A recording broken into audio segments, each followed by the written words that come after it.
What do you want? What do you want? It's not that simple. What do you want? God damn it. What do you want?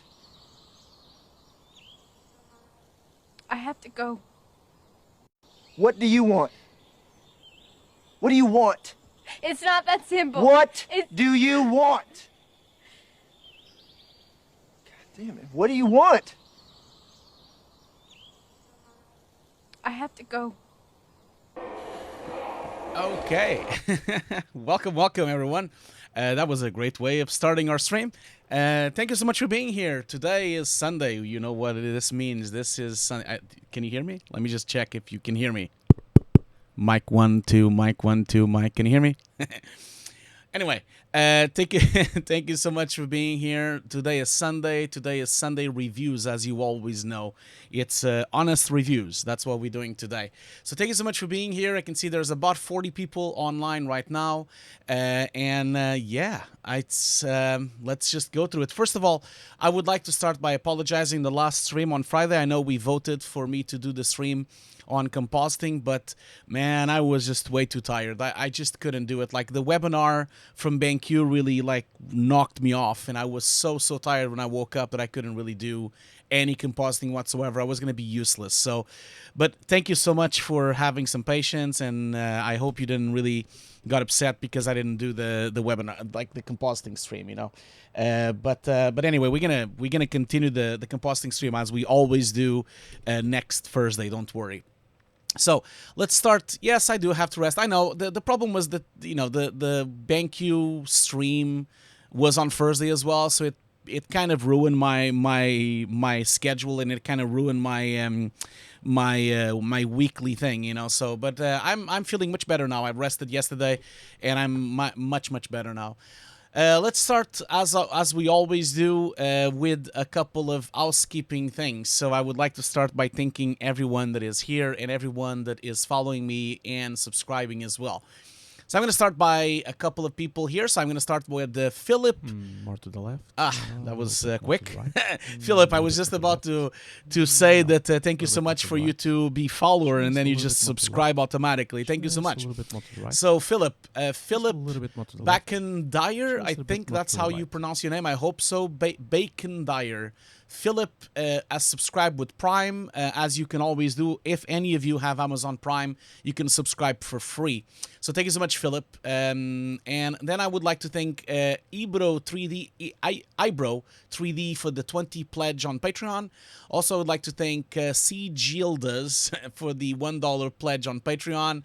Connor Annard for the pledge $1 on Patreon as well. Also, I would like now to thank Adam Mayhem 22 for the subscription Prime. Thank you so much for that. You guys can see that this thing is almost here. There's only 10 subscriptions to go. Once we get to the 10 here, once we get to 256 megabytes of subscriptions, once we get to that, we are going to give away another copy of my Nuke Basic course to the whole audience, not just to the subscribers. So thank you so much, Adam, for the subscription on Prime. I was on Connor, so thank you, Connor. Then I would like to thank Minello91 for the follow, Kartpuni for the follow, Indie Development Co. for the follow, Adam Mayhem for the follow. I already thanked him for the subscription. Rashid Miraki for the follow, Jackie 4L for the follow, Trav Morrison for the follow, Katie Life for the follow, Butter Popcorn Yummy 8, Butter Popcorn Yummy 8 for the follow, Cosma for the follow. The O is a 0, so I guess it's Cosmo for the follow. Thank you so much to Benjamin Lee for the subscription on YouTube. Thank you so much, Joe Kortvik, for the subscription on YouTube. Thank you so much to Everything Included for the subscription on YouTube. I love that. Someone called Everything is Included. Also would like to thank to Connor Weaver for the subscription. and then that's it. That's down. We reach the other one. So, thank you so much for this. Like, thank you so much for this. Oh, it's Robert. Hi, Robert. Hi. Great to see you here on the stream. Thank you so much for subscribing, man. Thank you so much for that. So, that's the housekeeping out of the way. Thank you so much for all the subscriptions, all the followers. This really means a lot to me. It means that I can continue to do streams every week, and it really finances my channel so that I can continue to do workshops and reviews and all these things for all of you. I would like to also thank all my moderators. So we have 3 moderators today. So thank you so much to Linny. Thank you so much to CG Rockstars, which is Sajels. And thank you so much to George as well. Much appreciated that you're the 3 of us, the 3 of you here helping me with this monumental task of splitting all the call, like all the questions and also all the show reels and everything. Thank you so much for that.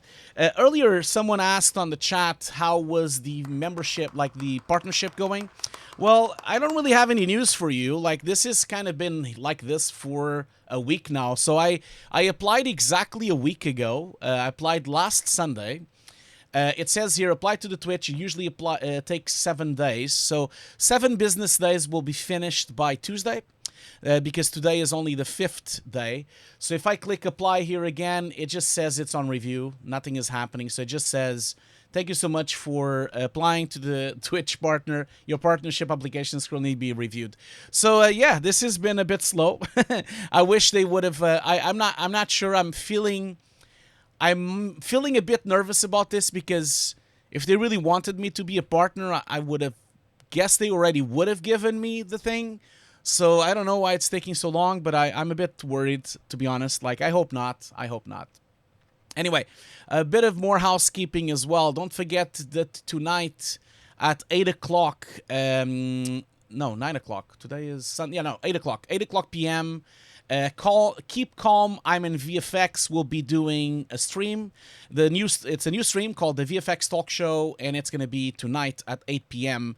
I'm not sure what he's actually presenting. What is Ludo presenting? Let's see here. He has a special guest, which he doesn't say who it is. So, yeah, make sure you join Ludo tonight at 8 o'clock. I'm not really sure what he's going to show, but I'm sure it's going to be amazing, as it is always amazing. Now, I will tell you one thing. I'm a bit worried about this. I'm a bit worried. No, like, yeah, Andrew, you're right, CG Rockstar. Andrew says that it takes a month. It only takes a month if you haven't reached the values they want, and I have done that. So, because I've already reached, like, if you apply to a partner without reaching these 3 things, it can take to a month. And I've already done that once, you know. I already tried to apply once, and I was refused. And the way it works is you apply with your YouTube channel. You know, basically you say, okay, here's my YouTube channel. I already have a following. Please let me be a partner. And they said no. So my YouTube channel wasn't enough. Back then when I tried, this was last year, I had 20,000 subscribers, and that was not enough for Twitch. So this time I did it as proper. I did the actual 3 things required. I'm actually at 100 views of average, not even at 75.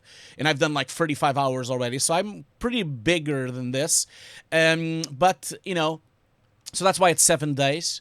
And I'm not sure really, but one thing I do know is that I need to keep doing the streams to the same level. So at the moment, for example, that's what I'm a bit worried about. For example, right now I have 60 people watching, and obviously it's going to lower this average. And I'm a little afraid while I am waiting to be a partner, if my average drops too much, they might just skip it. So that's why I keep telling all of you to please come to my stream, because until I'm not a partner, this is going to be a bit tricky, you know. So that's why please come to my stream. Please help me. Please share it with other people. Please try to help me on this thing. Once I become a partner, I don't need to really worry about the views anymore. Like, I just want to do streams. But yeah, keep that in mind that if you can't, while I'm waiting to be a partner or not, it is very important and crucial for me to keep this 75 average, which at the moment we don't have. We only have like 50 people watching. Anyway, let's move on to this. Let's see here. yeah, so as I said, don't forget Ludo's stream tonight. Also, don't forget that I've published a new video. So I have a new YouTube video if you want to watch it. This is the introduction video that I did for the Foundry webinar. So this is called Alternative Methods of Income for the Creative Industry. And this video is very short. You should really check it out. I think it's like 15 minutes, I think so. And it's, let's see here. Yeah, it's 14 minutes. I've also added here all the links to everyone that I talk about. So I put the links to Tim's Patreon, Ian Falls as well, Keep Calm, I'm VFX, and Benz and Andrew as well. So you have the links as well. But yeah, have a look at my new video. I'll post it on the chat so if you want to see it. I kind of need some help also to kind of like. Let's see here. I think someone was asking for the Discord. I think Linny already did that. So thank you so much, Log to Linny. So let's see here now. New YouTube video. Let's see here. So that's my new YouTube video, spamming the chat. If Nightbot was here, you would not approve. Also, I would like to also thank everyone that came to my BenQ webinar. Thank you so much for that. We had a really cool, it was really cool. Like I basically had 300 people watching on the stream, which was really good. BenQ is very happy. And follow up on that, because a lot of people asked me where could if I could publish my rig, just like a streamer, So I have done that. So as you can see on the bottom of my stream, you can kind of see, you have like my schedule, you have the about me, a bit of bio of me. When is my schedule? We have our Discord channel if you want to join. The Discord link is just above on the bottom. We also have our top subs, as you can see here. Lock to Linny is my top sub. We also have like the Patreon, the YouTube, the Twitch, everything, and the merch as well. And now I have put my rig as well. So in here, this is my rig. I have the main rig, which is the main computer that I use. This is the editing main workstation, which is this much stuff. And then I also have my secondary machine here and my third machine here as well. So if you have any questions about the stuff you saw, I already saw a spelling error here I have to fix. If you want to ask anything that you've seen on the webinar, on the BenQ webinar, just go and look at this rig and you can ask me questions if you want. Yeah, Jorgenat, I know the webinar software sucks. I really don't like it. I keep telling BenQ to use Twitch, but they don't like Twitch because the reason why they use the software is because everyone that signs up, they get an email and they can follow up and they can do some marketing to that people. So that's why they like that webinar software so much, So it's unfortunate, but it was a bit painful for sure. It crashed 3 times, so I'm so sorry for that. It did crash a lot of times. Anyway, let's move on. I already think I did all the housekeeping I needed to do. So let's just start the show. As you know, you can ask questions at any time. Don't forget to also tell your friends to come over to the stream. Like I said, I only have 60 people watching live right now, and I need to always keep to 75, otherwise they might not make me partner. We really need to do it now, we really need to do it. So that we can reach the partnership, and then I don't need to care about views anymore, and I can actually go back to do something that I really enjoy doing on Twitch, which is playing games. Last time I did play a game was Resident Evil 2, and I had like 30 views on that, which was great. But of course, that really damaged my partnership average. So I'm not gonna play games until I become a partner, But once I become a partner, I'm gonna try to do that. But yeah, don't forget to ask your friends to come over. Try to get people to help me to reach the partnership. Let's always try to keep this to 75. Another thing I wanted to just mention real quick is you guys remember you guys remember the webinar, like the Twitch stream I did almost a week ago about the books. So I have now published that on YouTube, but I haven't put it out yet. So I will put it tomorrow. So that is also the book stream. So the book stream will be on YouTube video, and I've also written all the books here on the description as well. So this is going to be published tomorrow. And it's basically just an editor. It's an edit version of the stream. So it's only 34 minutes long because obviously the stream was 2 hours, but I removed everything that was like just mentions or followers or me talking to the chat. I removed everything and I only kept the books, only the books. So I'm going to release this video tomorrow. It's called Hugo's Book Club Chapter 1, and this is part 1, of course. I actually have to write that here before I forget, because there's a part 1 and a part 2. Part 2 will be next week, so Sunday we will be doing part 2. Okay, and so yeah, that's it. Let's just move on to this thing. I'm gonna answer a couple of questions here first, and then we're gonna move on to the first show reel of the day. Honest reviews always here on Hugo's desk. So let's start the questions here. So let's see. Who's gonna be the first question? Okay, so Psalm 2788 has a question. How will you undistort stock footage without any information? Any way of approaching that? Yeah, actually, this is an excellent question, Sam. There's actually ways of doing it. Obviously, if you have stock footage, you don't have a rig, you don't have a grid, obviously, which is a shame.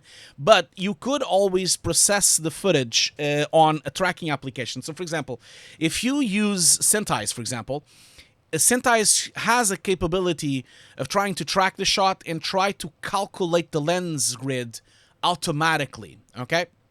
There's one way of doing that.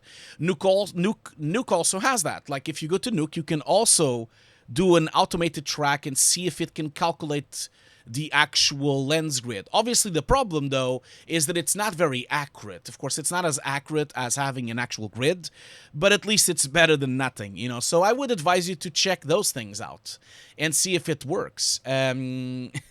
Mohammed, you're saying I can open it in 2 devices. It doesn't really work that way, because if you're logged in on both devices, it just counts as one view. It doesn't really count like that. Let's see here. So another question here, this time from Adam Mayhem 22. Thank you so much, Adam, again, for being a subscriber. It always takes them long. Oh, he's just saying, I'll send... Okay, so Adam is just saying that he's going to try to help me here. Oh, thank you so much for that, Adam. Thank you so much for that. No problem, no problem. Thank you so much for saying that, Adam.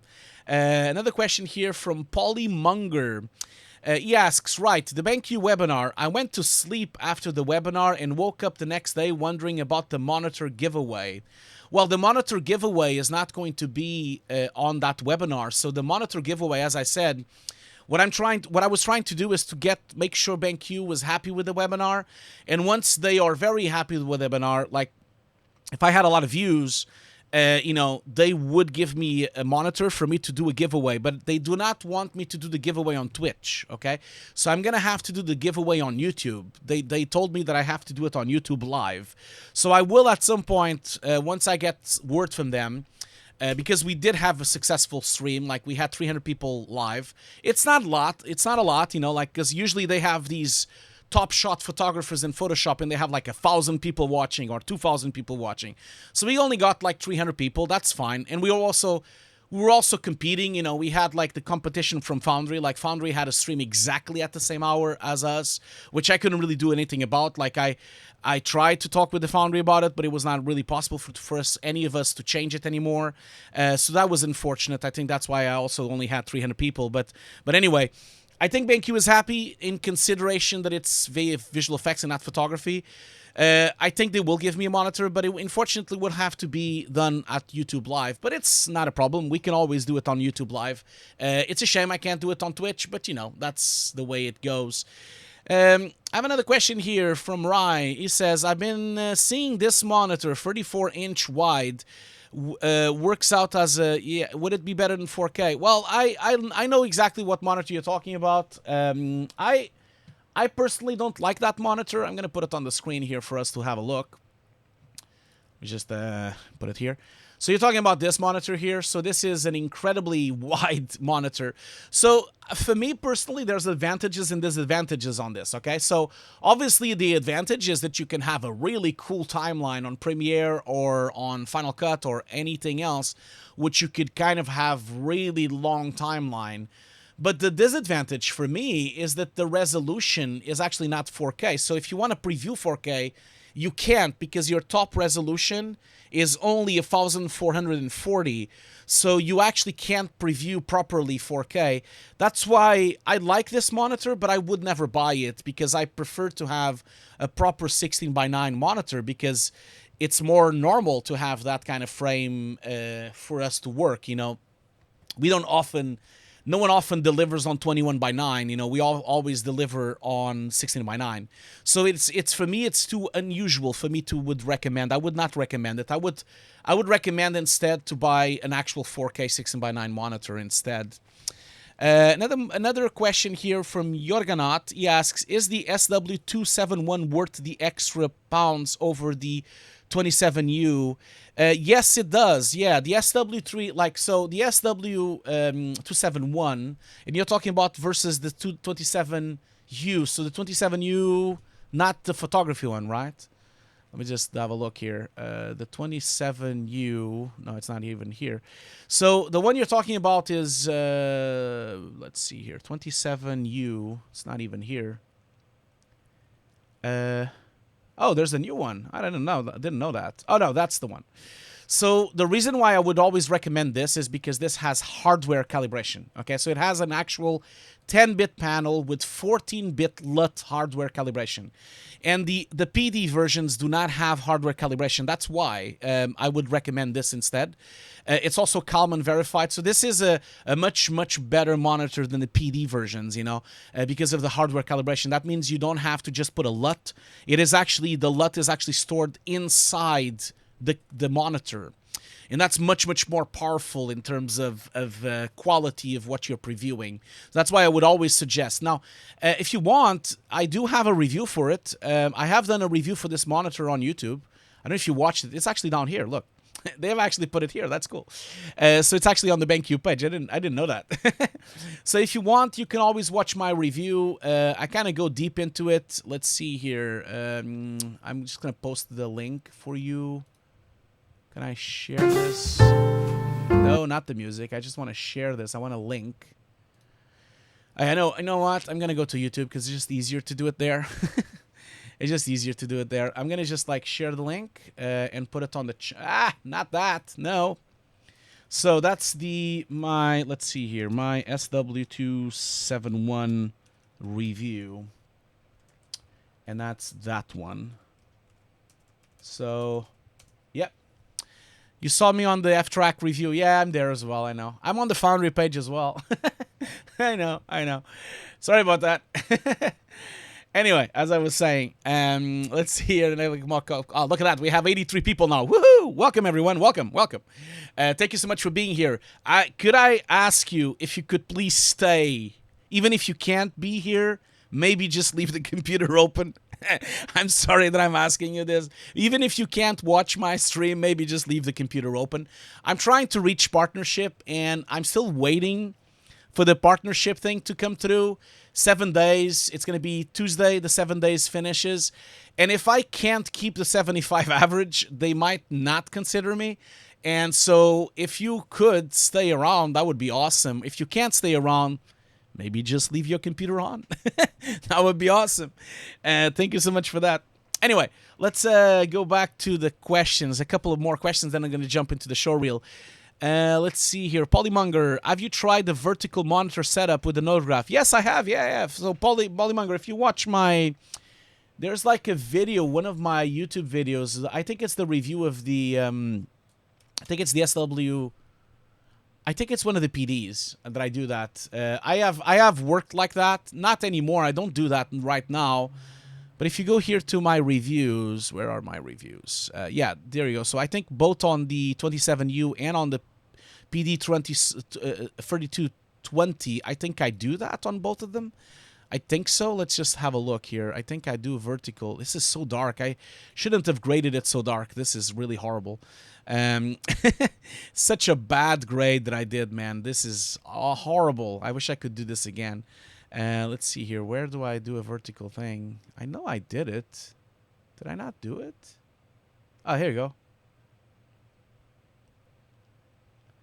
Oh, I think it's on the other video. Yeah, it's on the other video, actually. I think it's on this one that I actually open a node graph from Nuke in vertical, which is pretty cool. Let's see here. Yeah, there you go. So that would be there. So that's when I'm showing the verticals. You see here? So this is really actually pretty cool to have like a vertical. I've worked like this for a while. So this is really cool because you can have the viewer on this side and then you can have the whole node graph going down on a vertical monitor. So I kind of like those a lot, actually. So I'm not working like this anymore right now, but I do like it. Let's see here. Another question here. Adam Mayhem 22. Would adding a second CPU to my computer make my renders faster? You're talking about GPU or CPU? Adding a second CPU to my computer make my renders faster, or should I change my current CPU to a faster one? Well, it doesn't really work that way, Adam. So if you want to have a second CPU, you have to have a motherboard that actually supports two CPUs. So you would have to have a motherboard that supports the actual two CPUs. So instead of having an Intel CPU or an AMD CPU, would have to have a professional CPU. Would have to have like, you know, you would have to like have like a Shannon processor or something. So not all processors can be doubled up. You know, you have to have a specific motherboard for that. I'm not sure is that what you mean. I can see a bunch of people now coming into this chat. Thank you so much for being here. Thank you so much for being here. I can see a lot of people coming in and saying hello, hello everyone. Don't forget to stick around or to at least leave your computer on. I need to keep the 75 views average. Look, we have 77. Just if you can't stick around, just leave your computer open so that I can keep this average up. Otherwise, they're not gonna make me partner.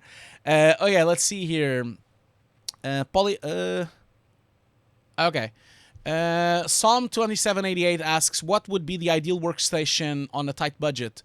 Well, I mean, that's tricky. I mean, if you really want to buy a workstation, then you can look at secondhand Dell machines, or you could look at secondhand, maybe secondhand like HP machines. That would work. That's a workstation. Just a little bit more. Just a little bit more to the right. Well, we have a 1-year badge. We do. Like, you're probably going to have one now. Yeah, you already have it, you see. So thank you so much, Sebastian, for the resubscription tier 1 12 months. As you can see, you do have a 1-year badge now. Now, obviously, because I'm not a partner, I can't do any more badges. So even if you get to 2 years, there's no new badge. Like, if I become a partner, then we can have new badges, and also we can have 50 emotes. 50! No. A little bit more to the right. Thank you so much, Macalaby, for the subscription tier 1 for 7 months. Thank you so much for that. More to the left. I would remind everyone on the chat here, if you are a subscriber on Prime, don't forget that Prime does not follow through the next month, okay? So you have to resubscribe every month. It doesn't subscribe automatically every month. Okay, I'm going to wrap up the questions, and then I'm going to move on to the showreel. So let's see. Last question. Polymonger, why did you switch from back to horizontal? Well, I did because of the space here in my office. I really needed more space. So because I can't have vertical anymore because I have stuff below the monitors, then the monitor would be too high. That's why. Once I go to a new office, I might consider it again. Then I have a question here from Peter. Peter Masek asks, Udo, he asks, Udo, my name is Hugo, how software do you using on sync data between all devices? I don't, you mean like between the computers? I share one network location, so I have, my RAID system is actually being shared across all my computers. So I don't really use a software because all my files are on one location. Is that what you mean? If you're talking about the cloud, then I use Dropbox Business, okay? So, yes, Hugo, Ludo, Udo. Exactly. That's good. That's very good, George. Very, very good. Very good, Kaio. Very good. Very good. So, Philip asks, what would you look for if you hire a simulation 3D artist? Well, what would I look for? Well, I would look for, first of all, some really cool simulations in the real world. in the real world. That means that I want to know if you can actually do fire really well, if you can do smoke, if you can do snow. And I would love to see them on location in shots instead of just having a gray box with just a simulation made. Maybe it would be nice for you to actually composite the simulation you've done in a shot. Maybe you can join forces with a compositor, a friend of yours, and then maybe you can the two of you can do the shot, and then you have that shot for the showreel. Because remember, everyone in the industry works as a team, so there's nothing wrong with you working as a team with other students and other friends of yours, So I would like to see you do, like, if I'm looking at a reel, I want to see an explosion, I want to see some fire, some water simulation, and some snow simulation. Basically the typical invisible visual effects that you see on a film. That's what I would look for, So that's it. Okay, so let's, Rasput is asking, would you anytime stream reacting to bad, good CG like Corridor? No, I don't. We already talked about this, we talked about this a lot. I really don't agree that Corridor does that at all. I will never stream myself talking bad about a CG shot, because you all have to understand that the problem that happens on studios is that all the art, you need to understand, I've talked about this so many times, but I'm going to say it again. All these artists that work in these industries, on these companies, they are really good, okay? Everyone at DNEG, everyone at The Mill, everyone at Framestore, everyone at ILM is amazing. They are all geniuses, and they're all artists and very creative, okay? And they're really good at their work, all of them. Otherwise, they wouldn't be on the company. So whenever you see a bad shot on CG, I can guarantee you that it wasn't because of them that it looks bad, okay? It's not. Because the shot looks bad because of client feedback.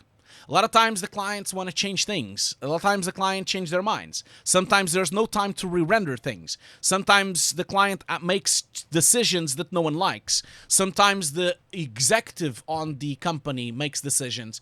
There's a lot of captains on the boat, and they all are steering the film to a different direction.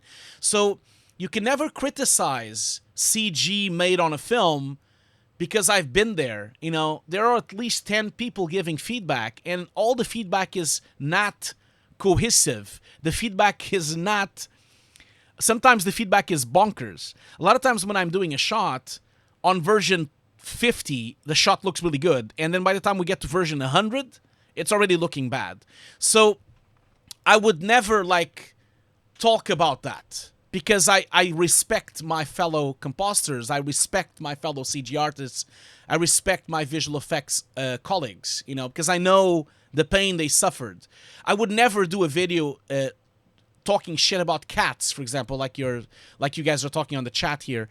I wouldn't do that because I know some of the people that worked on that film, and they're really good artists. They're the same team that won an Oscar, just the year before. And they're the same team that did Lion King. They're the same team that did Jungle Book. The problem is the direction. The directors steer the production. The directors give feedback, not the artists. So I can't really just stand there and talk badly about something, like that. And again, Polymonger, the other thing as well is my channel is not an entertainment channel, okay? So obviously, I am not doing entertainment. I'm doing visual effects. I'm doing training. I'm teaching people. This is a visual effects training stream. I'm not really here to do entertainment. Otherwise, if I was going to do entertainment, I would have put a silly hat and I would, put some sounds. And that's not me. And I think for me, and I hope you agree with me. I feel like I want to be honest on my streams. This is what you see on these streams is me, okay? This is Hugo. Hugo is like this.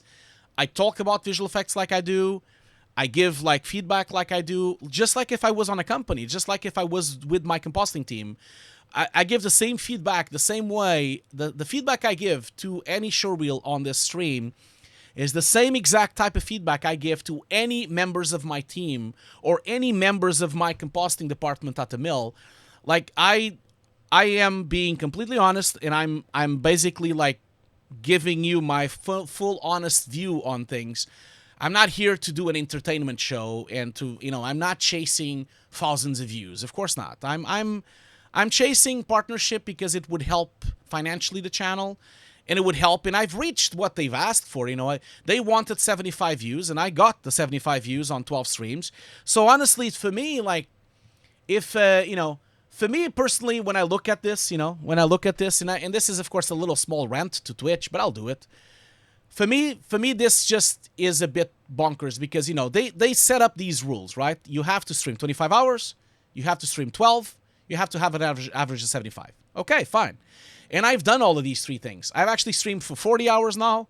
I've actually streamed for 14 times, and I have an average of 100. So I should automatically be a partner because these are the rules they gave. Like the rules they gave were these three things.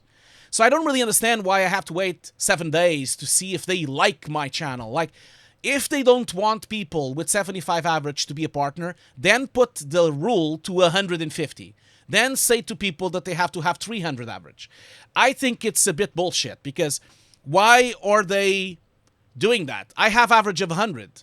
If they don't like my average of 100, then put the rule bigger. Like, then put 300 on the rule. Then put 400. Then put 500. If they only really want people that are doing entertainment and only doing jokes and stupid things on Twitch, then by all means, put the average to 1,000. And then they only get those people. I feel like this is a bit disingenuous from their part. I don't feel like Twitch is very, very open with this thing. It's very unfair because why are they setting these rules? But then it's actually like, oh, maybe you'll get it. Like, well, why did you put the rules in the first place? Like, if you put the rules, I've done the rules. I've done what you've asked. Just give me the partnership. I just feel like this is stupid, Oh, I don't care. I don't care. If they don't want to give me the partnership, that's fine. I seriously. If they don't want to give me the partnership, that is okay. If they don't want to give it, they don't want to give it. I have my conscience, I have done what they've asked for. So, I can't really do more about that. Like I said, you will always get a completely honest opinion from my side. And at the moment, I know what I have. Like, I have 100 views of average, and I feel like I've deserved to be a partner. But it's up to them. Being a partner doesn't really give me any more money or less money.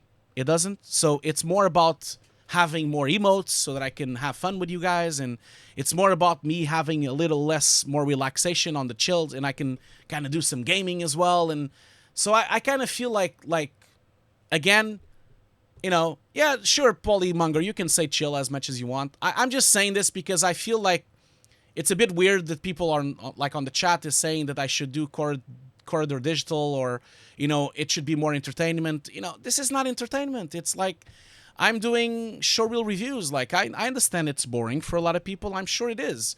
For, this is only probably suitable for 1% of the audience. For 1% of the population in the world probably want to see a Showreel review. Anyway, I'm not going to continue with that. I think if you're here, you like to watch my reviews, and if you're here, you enjoy my content. And I'm very happy with that, and I can't thank you enough for you to be supporting my channel. That is the thing.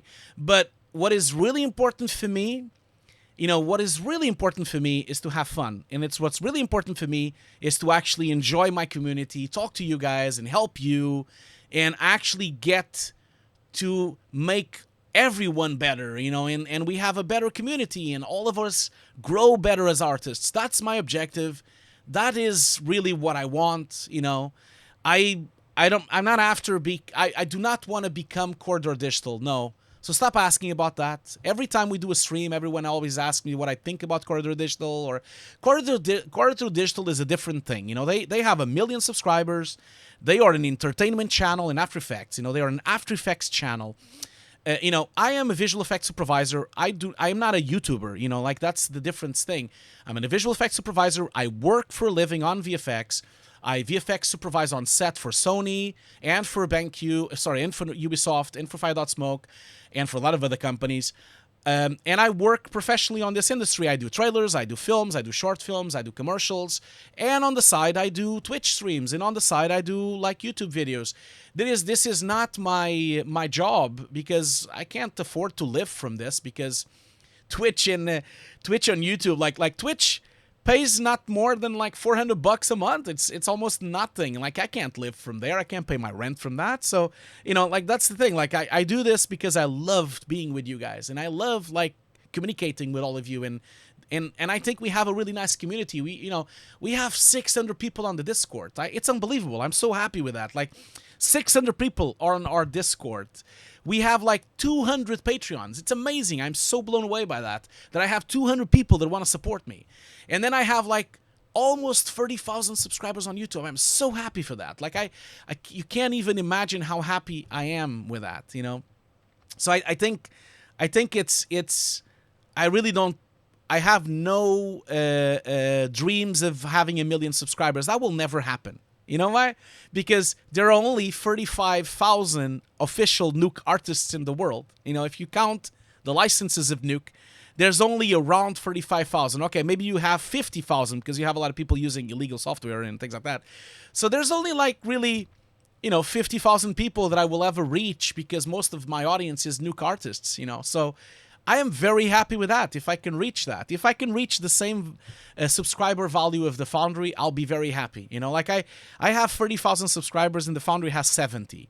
I am already halfway through to reaching the subscriber count of the Foundry. And that's fantastic. I'm so happy with that. I'm so happy with that. You know, Polymonger, according to the Foundry, there are 35 users of Nuke. That's what they told me. I don't know where they got those numbers. I have no idea where those numbers are coming from, but that's what they told me about it, you know. So,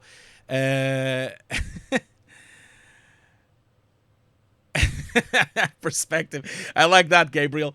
Gabriel is saying Hugo is the guy who would be asked to hire or fire the character digital guys. I love that. Oh man. Yeah, let's not talk about that. I know Nuke is expensive. Everyone knows Nuke is expensive. We already talked about this so many times. So many times. Oh my god, there's so many questions now. Jesus Christ. So many questions now. Okay. Well, I'll go back to the questions in a minute, okay? I'm very happy with this. Look at that. We have 248 to 256. So we are so close. We are only 8 subscribers away from giving away the Nuke. And we have, look at that, 97. Thank you so much for the support. Thank you so much for that. Thank you so much. Anyway, let's move on. We've been streaming already for 45 minutes. I'm going to have to do a break, guys. I'm sorry. I need to stretch my legs. And you all need to stretch my legs as well. When we come back, we're going to go directly to the show reel, okay? I'm going to answer the questions later. Don't worry. I'll answer the questions later. And thank you so much for all the love that I'm getting here on the chat. Thank you so much for saying that you enjoy my streams. Thank you so much for saying that, Macalibel. Thank you so much. And Rashput as well. Like, there's a bunch of people here saying that they liked it. I am very happy to see that you guys are and George is saying, cheer up, Hugo. I'm not disappointed at all, George. Why do you say that? Like, my channel is bigger than anything that I've ever dreamed of, you know? Like I built my channel in 4 years, and it's already is bigger than I ever thought it was ever going to be. I never even expected to have that much. I can tell you that. You know, so I'm very happy for the channel to be where it is in YouTube. I wish I could be a partner on Twitch. It would mean, it's like a little badge, you know. I'm a bit like Andrew. Andrew Oxton is also always saying that. I just want a little tick. I just want the little tick there. I want visual effects to become a thing on Twitch. You know, that's why I've been telling so many people to come to Twitch. You've probably noticed that. If you watch my new video on YouTube, you'll see that I keep telling people to come to Twitch. And I'm so happy to actually, I know that I've inspired some people to come to Twitch, I'm sure. I'm pretty sure that I've convinced that I was part of the reason why Ludo came to Twitch to do some streams 2 months ago. And I'm pretty sure I'm also part responsible for CG Rockstar to start streaming as well. So I'm happy to kind of get people involved in, and I want to make Twitch like a place where visual effects exists, you know, like, because there's not much. Like, there's no one else doing Nuke here. There's some people doing Maya and some people doing CG, but I wish there was more people streaming, more people sharing their knowledge on Twitch. It would be awesome, you know. It would be so awesome if that would happen, you know. Okay, so let's do a break. Oh, guys, you guys are crazy here. You're just talking and talking, talking. Thank you so much. Thank you so much for that. Teddy says, super cool to see your setup at work. Yeah, thank you so much for that. I really, really had fun on the BenQ webinar. I think you noticed that. I think you noticed that I had a lot of fun doing the webinar. I can't wait to do more webinars like that. I love to do those things. I love to talk. I love to geek out about hardware. That's one of my favorite things. Like, I love it. Like, I'm such a geek on that sense. Hi, Nicola, how you doing? He's saying, has anyone seen Linus Tech Tips? Yeah, I watch Linus Tech Tips every week. I love it. And the other day, on that video about how to pay £10,000 per year to Adobe, they have no idea how much to maintain Nuke Studio. Yeah, maybe you should tweet Linus Tech so he knows. Yeah, I love Linus Tech. I think it's one of the best YouTube channels around for technology. He's so good, man. And he's also so honest. Like, I love the honesty and the way he presents the hardware. I really trust his judgment, you know. It is fantastic. I really like his channel. Yeah, Mikhail, the webinar video will be released in 2 weeks. That's a deal I have with BenQ. BenQ only allows me to release the video 2 weeks from now. So the video will be in 2 weeks released. But you can still watch it again. Like, if you just go to the link of the webinar, you can just go back and watch it again, okay? Anyway, I'm gonna do a break, okay? I'll be right back. Don't go anywhere. We have showreels to view. We have things to talk about. Thank you so much for being here. I'll be right back. 5 minutes. Let's just stretch our legs, and I'll be right back, okay?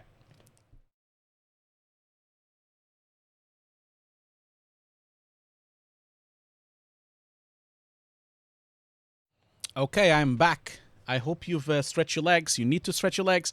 I also brought my Pepsi. This time I have the regular Pepsi, so it has a regular logo. Look at that.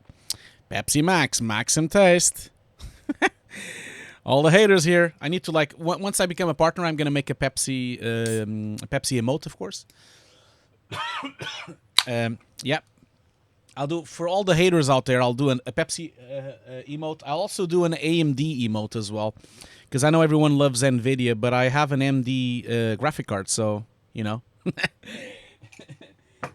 Anyway, thank you so much for still being here. Look at that. There's 106 people watching a fat, middle-aged Portuguese guy talking on Twitch. That is wonderful. Wonderful. Anyway, I'm going to have a little sip of it. Thank you so much. So, I have again, thank you so much for all the amazing support on the chat, guys. Don't forget that I know a lot of you really enjoyed the book stream. Don't forget, we're going to do the book stream next week. So, like I told you before, every 2 weeks we'll do a book stream, and that will be on Sundays. So that means this Sunday is Showreel Reviews. Next Sunday, it's a book review, and then the week after, it's review again. So I'll be alternating the books with the reviews on Sundays, okay? And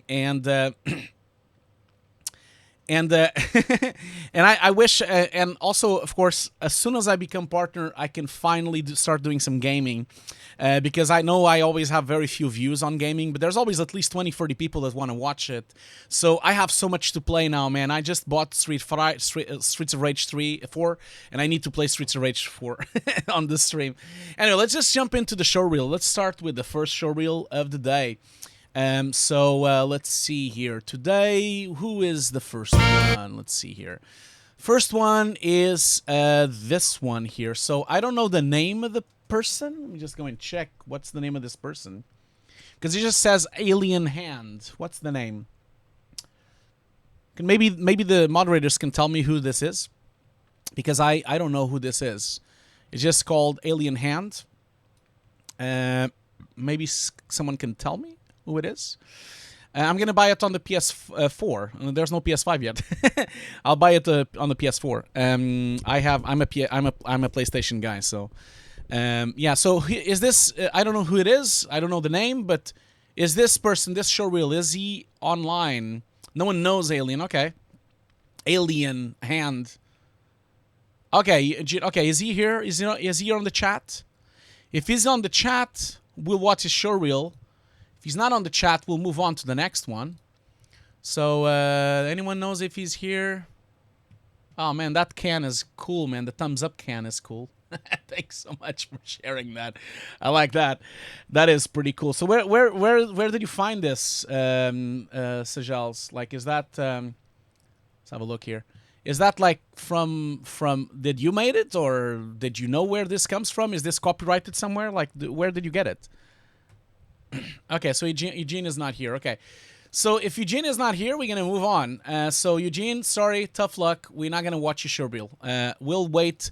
So maybe my moderators can please put a note that we're going to watch it later.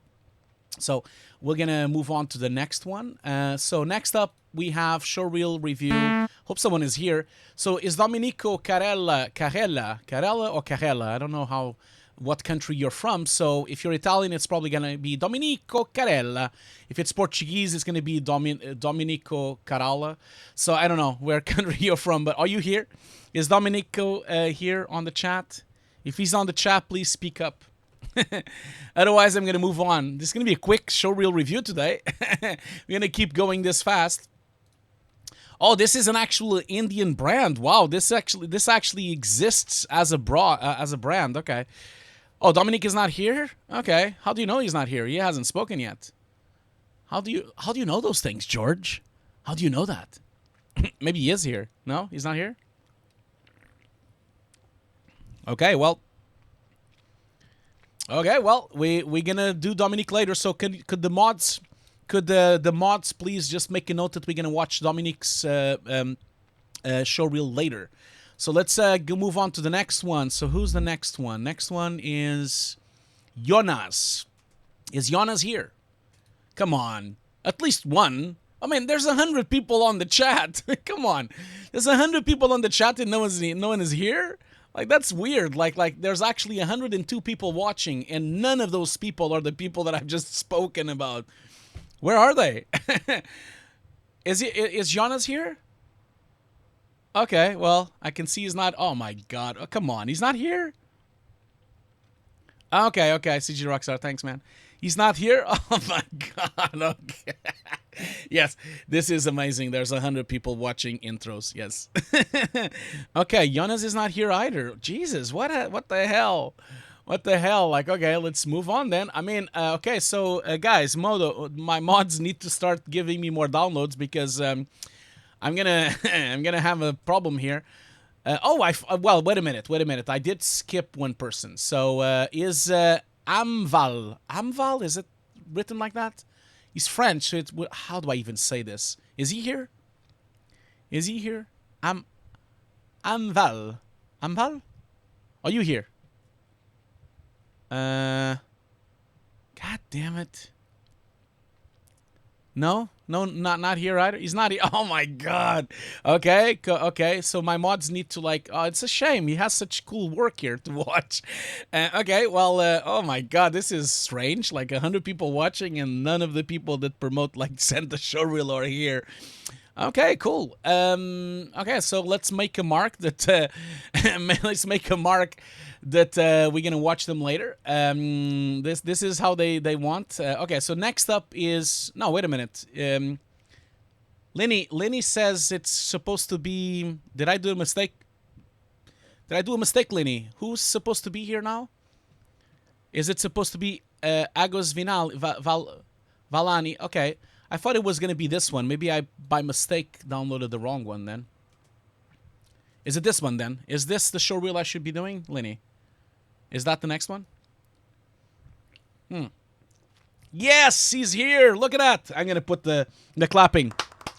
Yes. Agustin Villani is here. Yes, thank you. Finally, someone is here. Look at that. We're going to watch your showreel now. Look at that. Yes, finally. Woo! Woohoo! Thank you for being here. You're amazing. Thank you. I was starting to get worried there. Starting to get worried that we would never have a showreel to watch. Okay, so your showreel doesn't have sound, so we don't really care about the sound anymore. So that's fine. So let's watch your showreel first, and Agustin. And once we watch your showreel, we're gonna go and review it. So let's watch it first in full screen. We don't need to no one needs to post the link because don't be nervous. It's gonna be fine. It's gonna be just fine. Don't be nervous. I'm gonna give you my honest opinion. I'm always very constructive on my reviews. Okay, I will never be. I will never be. I'm not going to give you bad. I will always give you constructive showreel. You don't need to watch the link because there's no sound, I think. Or is there sound on the Vimeo link? I don't have sound on the video itself. Just double check if there's no. There is sound. I can't hear any sound. No, there's no sound. Okay, fine. Let's just watch it. Start by watching it. That's the best part we can do. If anyone is joining now, don't worry. We are here. It's just that we are watching a showreel review from Agustin. Okay. I'm already seeing some stuff. I'm already seeing some stuff. But it's okay. It's okay. It's okay, man.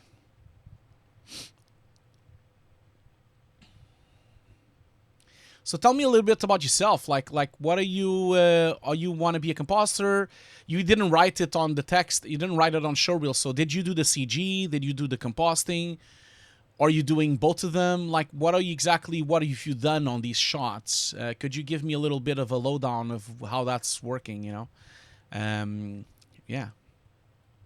Maybe tell me. You're a compositor. Okay. So did you do this CG as well? Hey, Andrew, how you doing, man? You can see Andrew is just here. I'm going to give a shout out to Andrew in a minute. I'm just finishing this showreel here. So, Agos, are you the classic Hugo's desk music? Yeah, I could probably do that. Just woke up, man. Oh man, Andrew, you did 11 hours yesterday. Andrew is the man. He did 11 hours of a stream. I can't believe that. That was incredible. I would never be able to do 11 hours, man. I'm too old. I'm just way too old for that. Oh my god. This is a long showreel. How long is this? Oh, 3 minutes. Oh, man, that's already my first feedback. 3 minutes is too long for a showreel. I can tell you that. You cannot make it so long. It has to be a bit shorter, okay? That's the first thing I would say. Yeah, and there's a lot of things to discuss. So there's a lot of feedback I have to give you to the showreel. It's a good start, but you do have a lot of things you need to like tweak and a lot of things you need to make for it to actually work. So tell me a little bit about yourself, Agos. Are you studying right now, or are you a student? Or are you working already? What are you up to? That's cool.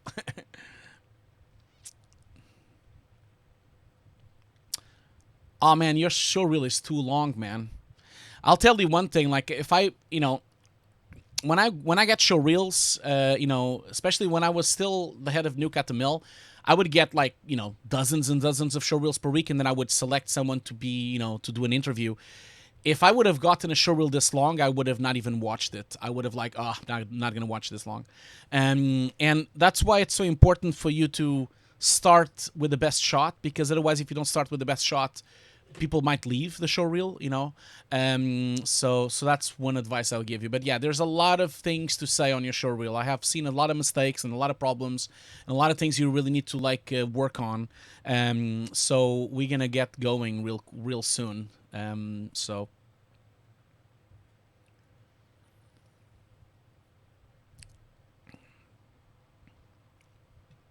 average attendance, yeah, a minute and a half.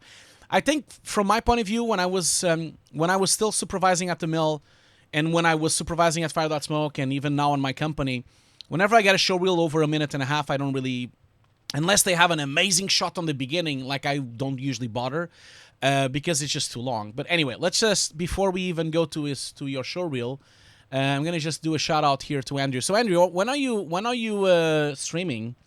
Are you streaming today, or are you streaming soon? Are you going to do another 11 hours? Is that what you're going to do? Jesus. Yeah, look at that.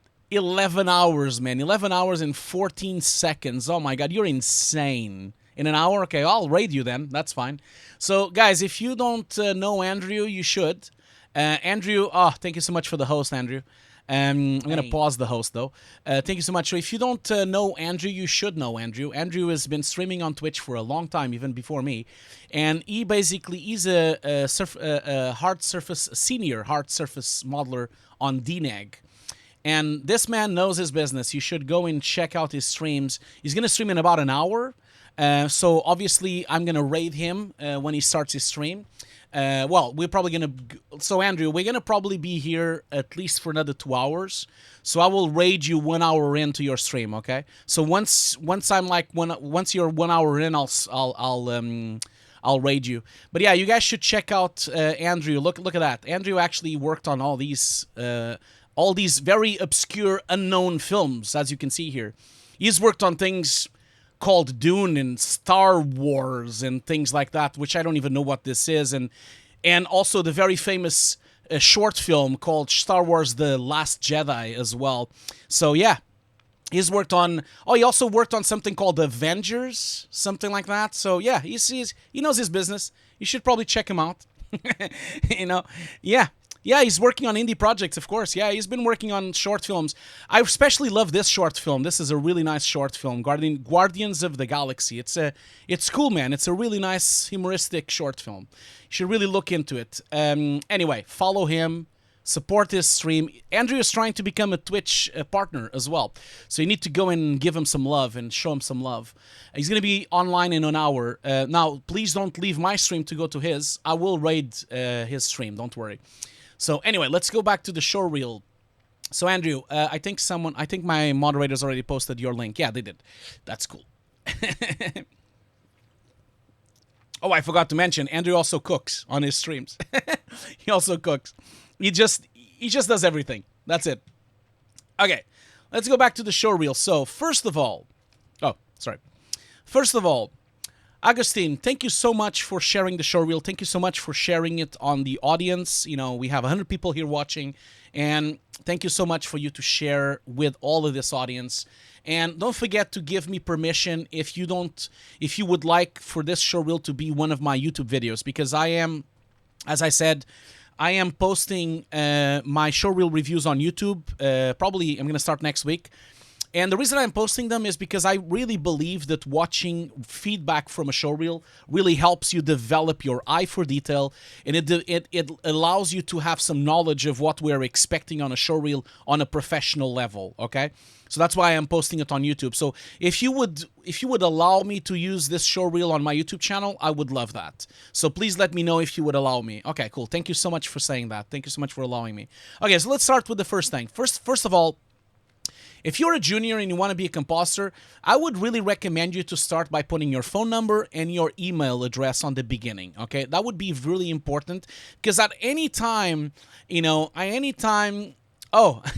oh, Andrew, you watched the video? Oh, thanks, man. Thanks, man. I'm glad you liked the video. I'm glad you liked the video. I'm trying to get more people onto Twitch, man. You see, that's my idea. I'm trying to get more people to join us on Twitch. The more, the better, because if we have more people from visual effects on Twitch, then we can be stronger and we can make a team. We can all be partners and just take over Twitch. That's my idea. That's why I made that video, Andrew. And yeah, and I'm not being too kind. You've been on Twitch for so long now, so yeah, I wish, man. I wish, that's why I did that video. Anyway, Andrew is talking about the last video I published on my YouTube channel, which is alternative methods of income on the visual effects industry, especially now with the pandemic. It's really important because now, with the pandemic, you really need to look into other things, Anyway, like I was saying, Agustin, I think you should put your email and your phone number. That's the first thing I would say. Now let's start with the first shot. So first of all, the first thing I see right away was you have black edges in certain parts, and you also have a problem on scale, okay? So your particle, basically your atmospherics that are in the upper section of the scene, they are too large, okay? So they are ruining the scale of the scene, because you see, this is a really, really large, wide shot, and you can see the size of a person. Like if you go down here, you see how big a person is? A person is like this big. It's like maybe 10, 20 pixels, And then when I look at your smoke, the scale of the smoke is just unbelievably gigantic. So it looks a bit weird. Not only the smoke looks too scaled up, it looks like it's too big, but also it's moving too fast because this is a wide shot. The camera is going really slow panning, and the smoke should never move this quick, you know?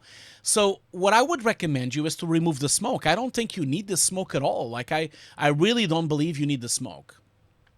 Now, looking at your composition here, I seen that you did some roto, which looks nice. And I knew you did the roto for the smoke, but I kind of see like a very, very sharp black edge around your roto. You kind of see it here. There's a very, very pronounced black edge. There's a very big pronounced black edge here. You need to kind of look into this because if you can't fix this, if this edge is coming because you have black pixels behind the object, then you might need to use a new node in Nuke called the edge extension, okay? So that means that you need to like basically cut the alpha channel, use the edge extension so that you can prolong the color pixels and then cut it again with the alpha. There's a lot of videos on YouTube about that, you know, and you can definitely do that. And you can kind of see that that's happening everywhere. You see you have a black edge here as well. You have a black edge there as well. So that's really like not helping you at all. Let's go back a little bit to here as well. And then, of course, you have the CG. We'll talk about the CG in a second. So you have the roto for the smoke. The smoke needs to be... I think, you know what? Like, instead of you putting smoke, you know what you could do? What you could do is either you need to, either you need to get a friend of yours to actually do a real simulation of smoke, so it would be like actual 3D smoke. That's what we would have done in the industry, you know? We would have done it for real in 3D. And that way it would have the correct scale, it would have the correct volume of it. But if you can't do that, what you could do is you could fake some depth, you know? Yeah, it's called the edge extend. The edge extend is like a node inside of Nuke. It's a new node on Nuke 12. Okay, so what you could do if you don't have access to Houdini, since you already rotoed this, you could now roto these 3 buildings as well and create a fake depth pass, so you can make some atmospherics. You know, because if you use if you basically have a fake depth pass, that would be like a ramp. You know, imagine that this building on the start here would be like bright gray, and then as it goes down there, it becomes a bit blacker, darker. That means you could color correct and make a fake fog into the scene. I think that would help a lot more, you know. Now, regarding your CG needs some work in terms of integration. So first of all, just gonna get this thing here. See here, I'm just gonna play it back. So I think like the CG itself, the track is solid, and I think that's the best part of your shot. And the CG itself looks correct in terms of lighting direction. But unfortunately, I think you just go too far with the grade. Like at some point, it's pure black, and it's so dark that it's almost like the CG is now darker than the inside of these windows. And it can't really be like that, you see, because the inside of the windows obviously don't have any light. You know, I think you've pushed your grade too far. But I kind of feel like if this is black point, which is inside this window, then your statue can't be darker than what's inside the window, you know? The statue would have to have some lift. It would have to have some gamma up. Otherwise, you can't see it. And this is the same for everything else that you've done as well. All these objects. Now, the second post, like the poster on the side, is sliding, by the way. So if you look at this poster here, that is sliding. You see it's going downwards? If you zoom in here, you see, if I go a few frames before, you see the distance between the end of the wall here and the poster, it kind of grows in time. It's actually sliding down, so you need to be careful. The other thing as well, this CG object is lost. Like, because you graded it so much, it's now so pure black. And I noticed that across your showreel is very dark and very black, and I don't think it needs to. The other thing as well is in terms of color detail and black point and white point. Look at this poster. Like, again, the black inside the windows are now as black as the object, and then the white of this poster is actually brighter than anything else. Like if you look in distance, you see the sky is really bright, and then the poster is as bright as the sky. So you have a problem in terms of what we call black point and white point. You need to fix the darks so that they all match to the plate. So that means the blacks have to have the same tonality, the same saturation and the same level, and then the whites need to have the same level as well, okay? So that's it for this shot. I'm gonna move on. Now let's move on to the next shot here. I love that you blurred the well, first of all, the track is not solid. So if you look closely, if I go frame by frame, not only your you know, what's the name of this in English? No, I forgot. Goddamn, the label. Not only the label is actually not round, because if you look at it, the original label that was there was actually round. You know, it was actually wrapping around the bottle, and now your label is actually not wrapping, it's actually straight, so you can kind of see it here. You can kind of see it go straight under the arm here, and actually should be wrapping in there. You know, it should be actually rotating inwards, and the same thing, it should rotate on that side as well. So that's the first problem you have. The second problem you have, it's the track is not solid, you know, because you see, if you look at the original plate, the bottle is shaking and it's moving around, and you haven't really account for that. So as you can see here, when I go frame by frame, the bottle and the label are not moving at the same speed. So that's one problem. Second problem as well is that the reflections that are on the bottle are not really inside the label. So the label, although this is a piece of paper, and paper is of course less reflective, you know, yeah, you can't really use the grid warp. This needs to be done with an actual piece of geometry. It has to be done with actual cylinder or something like that. So I would advise you to not do corner pinning, because I would advise you to actually track this in 3D or get a cylinder and then wrap the thing in a cylinder for real, you know. Even if you don't want to do 3D, you can always do a 2D. You can do a cylinder wrapping, and then you can just attach it in 3D and 2D. And then you also have the reflections. Like, the reflections are not affecting the label as they should. You don't have the reflections of the environment affecting as well. So you have a lot of problems on this label. Now, the upper label is a bit better. That's for sure. The upper label doesn't really move as much, and I think you did a good job with it. Although, I mean, it does move a bit, but I think it's compression. But I think you did a good job with the upper label. You still have one problem, though. It's the black point. Like, if you look at the image, the darkest thing on the image is this thing here, right? So that area there, you see my mouse, I hope. So you see, this is really, really like, yeah, some has a point. Projection would be the best way to do that for sure, you know. So you see, this is the darkest thing in the image. It's really black and dark. And at the moment, the inner label of your Netflix logo and the inner label of this label is actually darker and blacker than that. And that's a mistake. You cannot have this like a black hole. This black level should be a bit more grayish. It should match that black level. The black levels are not matching. So I would really recommend you to research on YouTube a video about black levels. There's a video on that on my YouTube channel, and I think there's a video from Tony Lyons as well about black levels. Maybe look at those videos, because the concept of black levels is really important for CG compositing. Now, on the other hand, your motion graphics, I mean, I don't really have much to say. I don't agree with the brightness and the overall look of it. Like, I mean, there's nothing else on the scene this glowy or this powerful, and then you have something so bright on the scene. Again, now you have the other problem. You have not the black levels, but the white levels are wrong, you know. This is too white, too bright, and glowing too much. Because you need to think about glowing. I really think that... let me ask you this, Agus. Were you here last week when I was doing the book stream? Were you here watching the book stream? Were you here? Let me know on the chat. If you were here on the book stream, if you weren't, that's fine. I'm going to release that video tomorrow on YouTube. And you can also, yeah, you were, okay. So you see, I feel, just by watching it to your showreel, I feel like you have a lot of lack of knowledge in terms of black points, white points. Also, you have lack of knowledge in depth of field and sharpness. I really think you should read those books, okay? My biggest advice to you at this stage, because your showreel at the moment, I'm going to be brutally honest to you. Like, I hope you don't mind me saying this, okay? I really hope so.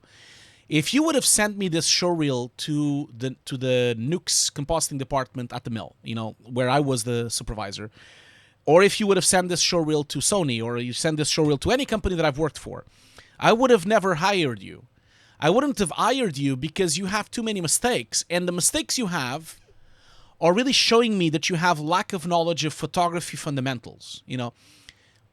Just by glancing at your showreel overall, if I look at all the shots, you lack some, especially on other shots, like especially when we go to this shot here, like you're lacking knowledge on depth of field, you're lacking knowledge on black point, white point, you're lacking knowledge on scaling, and I really feel that you should really research photography, take some photos, read the books that I've suggested on the book stream. And I think that's really going to help you develop as an artist, because if you don't see those things... Oh, thank you so much, Nicola, for sharing the Tony Lyon video. Thank you so much for that. I feel like you're really never going to be hired with a showreel like this. Like that's the thing. You really need to work a lot on it. And I'm very happy to help you with this. I'm very happy. I'm going to give you all this feedback now. This feedback is going to become a video on YouTube, and then you can research this feedback, try to get better, and then come back to my stream with a new showreel, and we can discuss. Because I'll tell you one thing for real, Agus, like you can definitely do this. Okay, it's possible to fix all these things. It's absolutely possible, And once I'm at the end of the showreel, like I'll go through and show you that. But you see, my problem with this motion graphic that you've done here in this right is there's nothing in the scene that is glowing, and that's why I was suggesting that you should read those books, because this is not how diffuse works. Like diffuse light bounces on the whole scene. So if you have something with diffuse, it would also diffuse here. It would also diffuse here. It would diffuse everywhere, not just on one object. So you either have diffuse everywhere or you don't have diffuse. And I think in this situation, there should be no diffuse here. That's my thing to you. So I think this shot so far needs to be really redone. Let me I'll do a wrap up at the end, but this shot is salvageable for sure. You can remove the smoke and get it much better. I also think you reached a point of grading which is a bit strange. I think the black point is too harsh. Also, the saturation in the sky looks a bit strange as well. You should really look into those books for sure. Really look into. Don't give up. Don't give up, because I think your showreel is cool. It is cool. It's just that you need to work a bit more on it. That's the thing. And this shot here as well, completely salvageable. You can definitely fix these rotations here on the label. You can definitely fix the black points. You can definitely remove the glow. All of this is possible for you to fix. I mean, the roto looks fine. There's other things that are really good. So you just need to kind of get a bit better on those, And yeah, and Andrew really has a point here. Don't take the feedback personally. I'm giving you my complete, honest, professional opinion. Complete, honest, professional opinion. Oh, bye, Mikhail. Thank you so much for being here. So don't give up. Don't give up because you have something here, and you have some good shots as well. And you have the shots. You just have to improve them. Now let's move on to the next shot here. So this shot requires a lot of work. Okay. So the first thing I'm going to tell you is that I think you should really start this shot again, or you should remove it from your showreel. Why do I say that? Because there's a lot of problems going on in this shot. First of all, the CG is not well integrated. In terms of depth of field, it's not well integrated. If you look at the surroundings, for example, the grass, the floor, everything here is blurred and it has some kind of depth of field, and your CG does not. That's the first problem. Second problem as well is you have a lot of fog on the shot. Do you ever show the shot, the original shot? Let me see here. Yeah, so you see, you have a beautiful shot here. This is really nice. And it's a shame that you're not matching it a bit better. So the CG, first of all, is flickering. So it needs to be rendered with higher quality render. Because you see you have a lot of flickering going on up here. You have a lot of flickering going on up here. The other thing about the CG as well, it's actually not round. You see, you can still see that it's not smoothed, the geometry. And you can kind of see the lack of resolution of some of the CG as well. That's the first problem, is the lack of resolution. The depth of field is not matching. And then you have other problems like the black point again. the black point and white point, the levels of the scene, like the dark areas and the bright areas, are not matching either, you know. And I think that would really, that needs a lot of work. And also, this character here doesn't look like it's on the same perspective. That's the other problem you have. You have a perspective problem. Like the Halo sheath, it doesn't look like it's the same angle or same lens of the actual ship. So, and then last but not least, the smoke is not working at all. It should not be with these gray edges. Smoke, if it was integrated to a green environment like that, it would be greenish, you know. It would pick up a lot of things. So for me, like, you know, and Andrew has a point, like the model is too simple, you know. It needs more detail. It needs like better texturing. Like you can see here, the same texturing on the front is the same texturing on the back. Like there's no details. And also like from a perspective of what this is, like all these metals should be slightly different. There should be a bit of scratches. It should have more polygonals. It should have actually a better, like more details. Even the landing gear has almost the same material as everything else. And then of course the Halo sheath is too dark. You can hardly see him. So you really need to work a lot on this, you know, on this shot. Okay.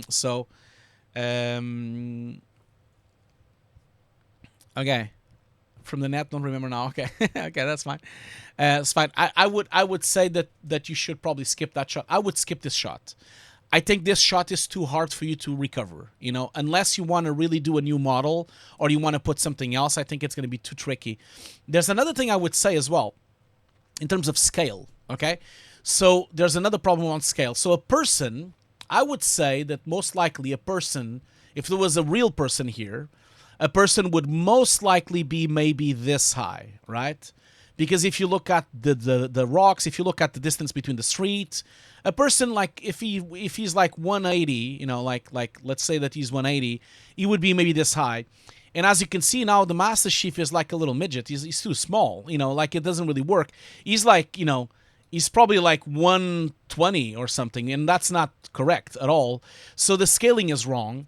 The other thing also that you have to keep in mind is maybe perhaps not put this ship here, because how would this ship actually land here? If you think about it, how did this ship landed? Like we only have this much distance between the trees, right? And if we actually open these wings, you know, if we open these wings all the way to there and all the way to there, it doesn't even fit the opening of this stream, of this street.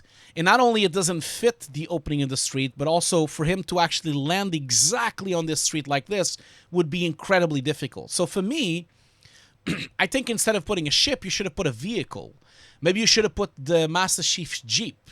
Or maybe you can put a car instead, or maybe a tank, or, you know, you can put any tank or vehicle or the Master Chief Jeep from Halo. You know, you could actually do that instead of putting a ship. Obviously, I'm giving now creative feedback about this shot, not really like just the problems. That there are problems, but then you also have this issue here. Yeah, the Warthog. Yeah, exactly. This is the other problem, is that it actually would never fit here. You know, that's the thing. That's why he's the Master Chief. He can land that. Okay, sure. But yeah, I just feel like it's not really working in terms of scaling. Okay, let's move on to the next shot. Okay, let's move on to. Oh, wait a minute, forgot to like shut this down.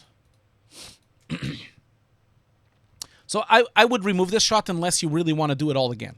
Okay, was forced to put a ship there. Why? Someone put a gun to your head? Is that what happened? I hope not. Sorry, guys. My something in my throat or something.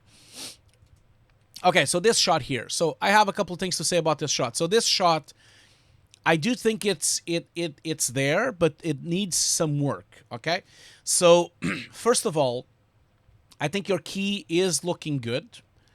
Let me just wait for the footage to come in so we can kind of like go through it. So the first problem I see on this footage, unfortunately, is the overexposure. Okay, so obviously I can understand that most likely this footage, if it was from the web, there's no way you can What are you putting there on the link, Som? You putting video from Josh Sparks? Okay. Yeah, I mean, Josh Sparks is a senior. I mean, I guess he is. Like, he hasn't been around for that long, so I don't know. Like, he's not really a senior. I mean, he's only been working for like a six years or 7. I don't really consider someone being a senior if they're not working for at least 10 years. But yeah, I haven't seen this video yet. I need to go and see it. But yeah. Anyway, let's go back to the showreel. So we started at the same time. Okay, did you work with Josh, Andrew? Did you work with Josh?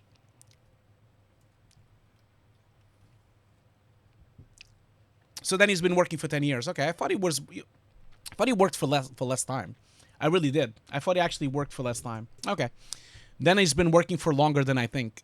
Sorry about that. Then yes, he is a senior.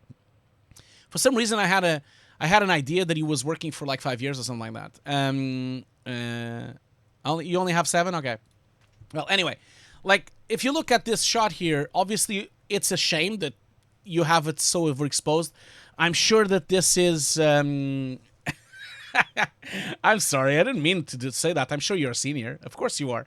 You've worked on so many amazing films that you have equivalated for the seniorship, you know, because you've worked on so many high-end productions.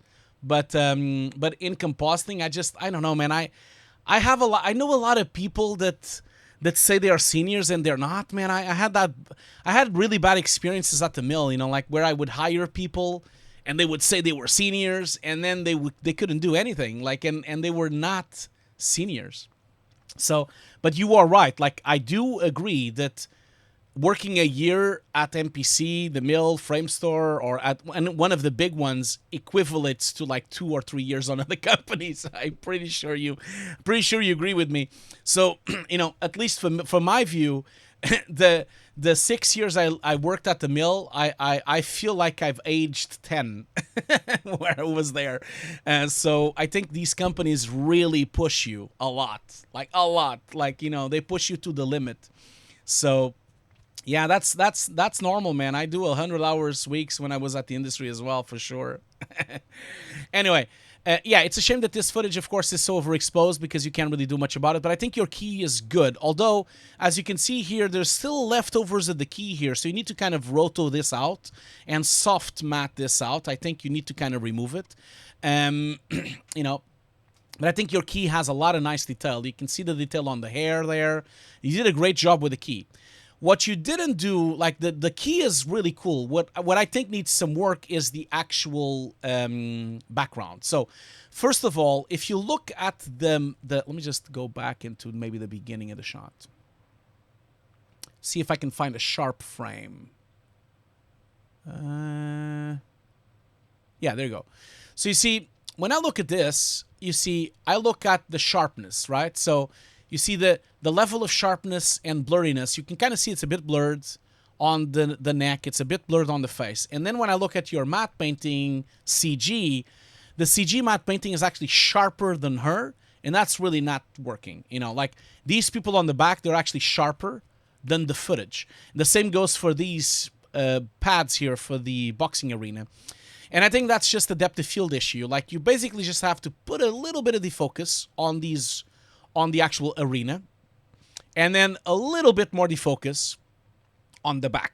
Okay, that's what I would say. You know, so anyway, oh, look at that! Look at that! Toby is here. Hey, Toby. Hugo, remember when I slept on the floor at the mill during the game cinematic? Yes, I do remember that, man. By the way, if you guys don't know Toby, he's a VFX supervisor at DNEG, sorry, at MPC New York. You're still at MPC New York, right? So follow his Twitch channel as well. Let me just see if I can search it up here, because I hate the way that the channel search, man. Ah, God damn it. I really hate how this works. Let me just see here. Okay. There you go. Now I have the link. Okay, so oh, you're hosting me. Thank you so much for that, man. Thank you so much for that, Toby. So, if you guys don't know, like, he just started on Twitch, Toby. He's a VFX supervisor at MPC New York, and he plays almost every day, really, on Call of Duty. Mostly he's been playing Call of Duty lately. So you should follow him. I'll put the link on the chat. He's trying to become an affiliate, so he needs the love, man. He needs the love. So so maybe consider following, just so that you can help out Toby to become an affiliate. He just needs 50 followers. I think you have, like, how many do you have now? Let's see. Come on, guys. Let's help him out. 27, okay? 27, okay? So we just need to get to 50. Come on. Help him out. Go and follow him. He does some really, really cool streams every night. A lot of cursing, by the way. So please try. Oh, I can see there's a couple of followers here. So Andrew is following, CG Rockstar is following, Samuel is following, Sleepy Peas is following, Anza is following, Odini is following, Polymonger is following. Look at that. Let's just keep going. Come on, guys, follow him. Come on, let's get this to 50, man. Come on, he just needs a few more. How many do you have? Let's see here. 36. Okay, let's keep going. Come on, guys, you can do this. You can do it. Come on, you can do it. You just need affiliate in one stream. Great, you're going to be affiliate. Well, you're going to be affiliate soon. Come on, guys, keep going here. Let's help Toby. Toby is one of the... Let me just present Toby to you. Toby is one of the most talented artists that I have ever met in my life, okay? He does everything. He does 3D, he does comp, he does supervision, he does every fucking thing, okay? So you should really check him out. Obviously, he's not doing compositing or anything like that on the streams. He's playing Call of Duty, but he's a good Call of Duty player, so you should check him out. And he's planning to do a lot of streams. Come on, guys, we only need 5 more followers. 5 more. Help him out here. 5. There's no more 5. There's not 5 more people that want to follow him. Come on. I'm sure there's 5 more people that want to follow him. Well, I guess... 52. Good. Toby, look. Done. You have 52 followers now, Toby. Are you still here? Are you still here, man? Have you left already? Have you left, Toby? Come on. You're not even here anymore? I know he's at work, though. So I'm sure he's probably not being able to be here on the stream. Are you still here, man? Yeah, you have 52 now. Yeah, you have 50. Let's see here. He's passed out. Yeah, no, it was just 52 just now.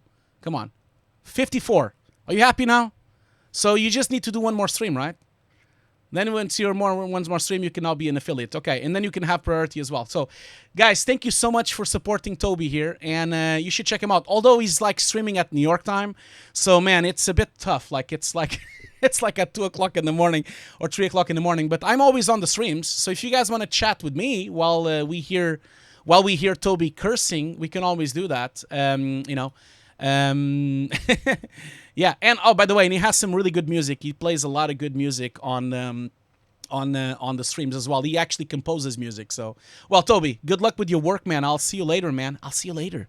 See you later. Let's go back to the stream here.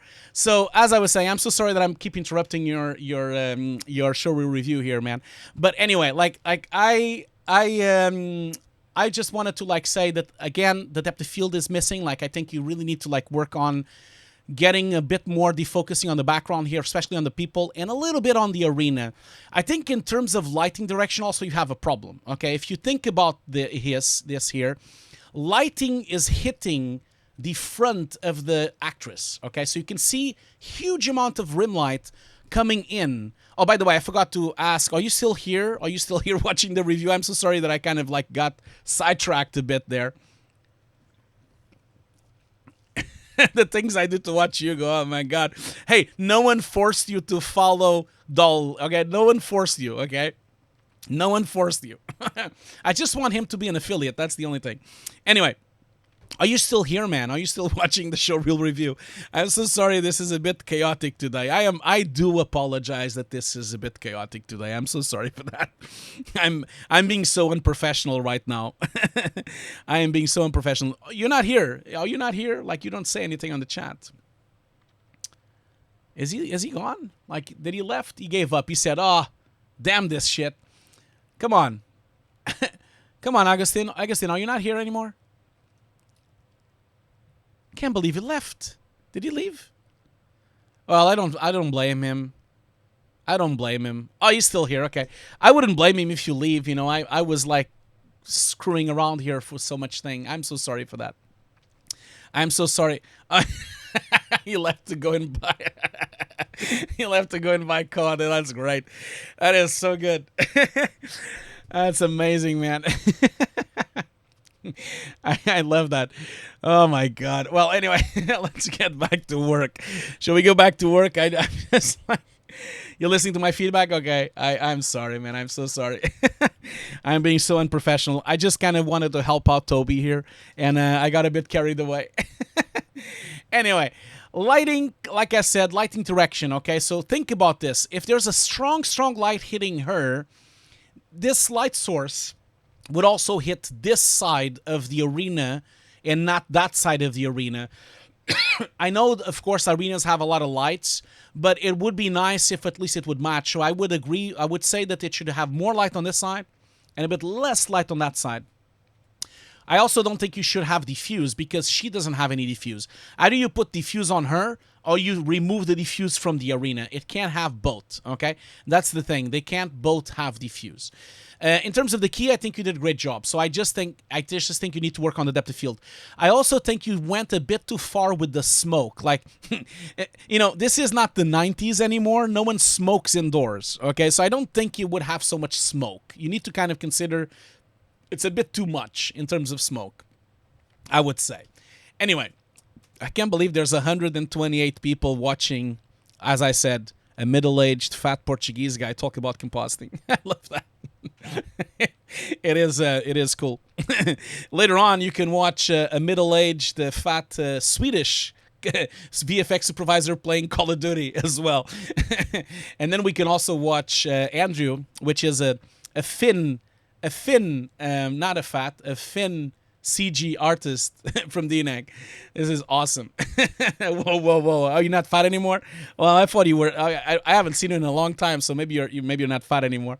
I am still fat, man. I am. I can guarantee you I am. Look. You see? I still have a belly here.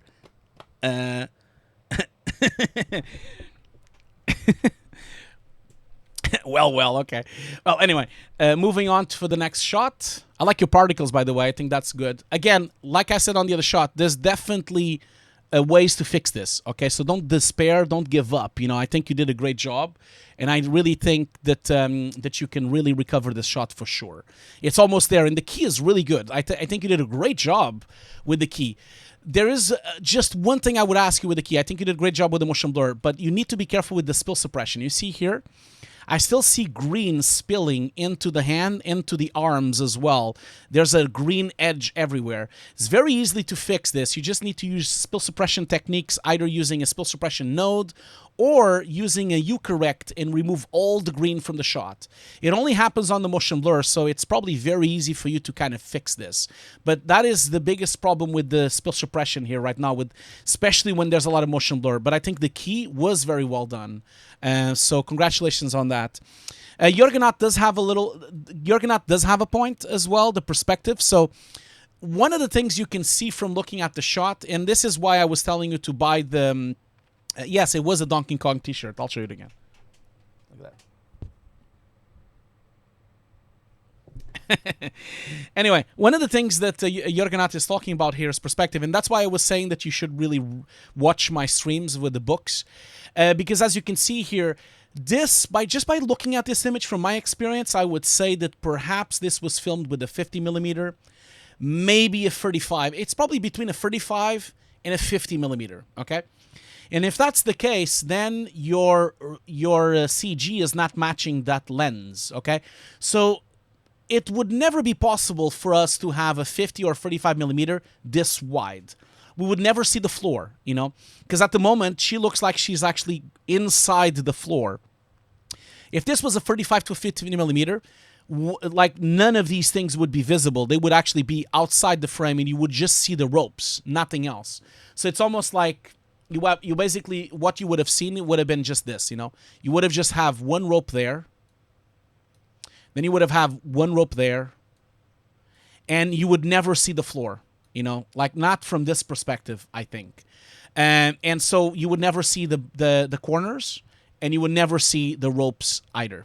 You would just see the like that, or perhaps a little bit lower. Sorry, maybe through here, maybe perhaps, and then down. I think, but you would never see the floor. That would never happen. I think. So that's the thing. Like I think the height is wrong really, in terms of that.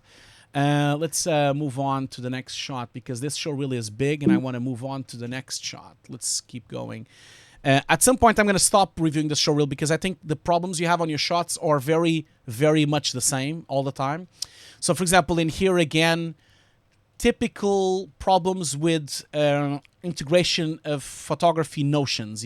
So if you look at here, you can kind of see that your edges are not correct. Like if you look here, your edge is very blurred and pretty much merged into the poster that was there, right?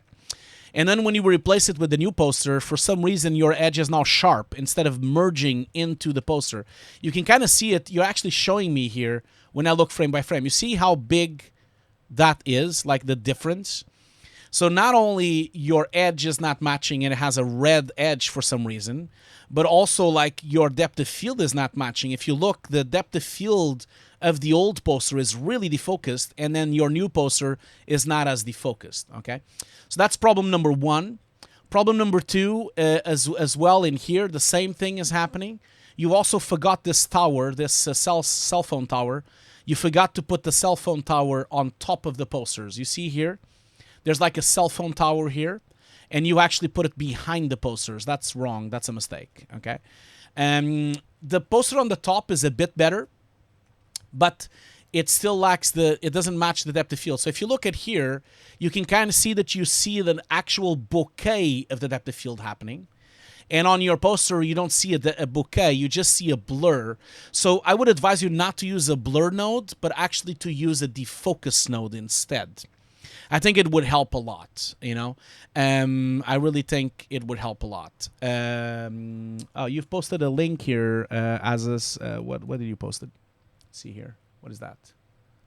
What is that? Is that a link to help him? Oh, okay, so it's perspective, common perspective mistakes. Okay, cool. That's awesome. Thanks so much for sharing. Is this a good video? I've never seen this video before. Oh yeah, cool. Excellent. Yeah, go and watch this.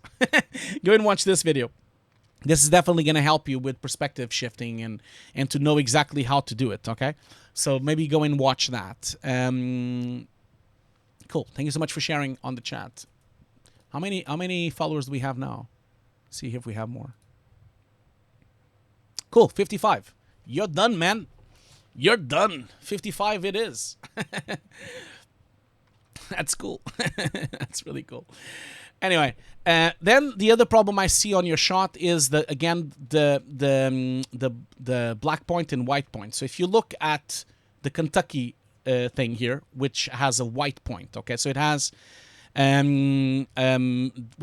the white average, and you see your white of the COVID-19 poster doesn't match. You see in here you have a bit of a grayish reddish white tone. And then on your COVID, you just have pure white. So this white is too bright. It needs to match the white that was before. One advice I would give you is that you should always look at the original plate and match it. That's what you need to do. And the same goes for these two. Like all of the posters need some work. I'm going to move on because I think you already got the picture, okay? Let's see. Exactly the same problems you have on this one as well. Exactly the same problems. You need to kind of work on the white level. So if you look at the original poster that was there, you see it bounces a lot of blue, right? Because it's in shadow. Because it's in shadow, like it's a sunny day, the sun is hitting the street, it's bouncing blue light from the floor, and you see you have no blue on your poster. And not only that, but the poster is actually it's shaking a bit. It's not fully tracked as well. So you have to work on that as well. Now on your and this continues to be the same thing. You have the same issue on this one as well. Again, you didn't match the whites you see here. The whites are not matching. The blacks are not matching. The sharpness is not matching.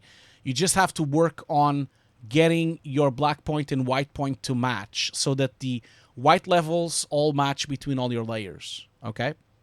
So I think you have a lot of work to do on these shots. It would also be nice if you could get the same texturing. Like if you look at the original poster that was there, you see it has like some kind of little rugged texture on the surface. It would have really helped if you would have kept that, you know, on top. And also the ribbons also would have been nice. So you see these metal ribbons are part of the actual way that they attach these signs, and I would kept them. It would have just helped on the shot. You kept the ribbons on the one on the top, so I would kept them on the bottom. Again, you have the same issue in here. Again, black points don't match. And in here you have other problems going on. For example, let me just see here. Like you've actually changed the shot too much, you see. So you can't really like change the shot so much because your color correction has shifted the shot so much. When you do these kind of composites, you don't want to really color correct anything, you know. And also it moves for some reason. I don't know why it moves from place to place, so it's actually not matching. It's almost like you've moved the sign a little bit. I don't know why.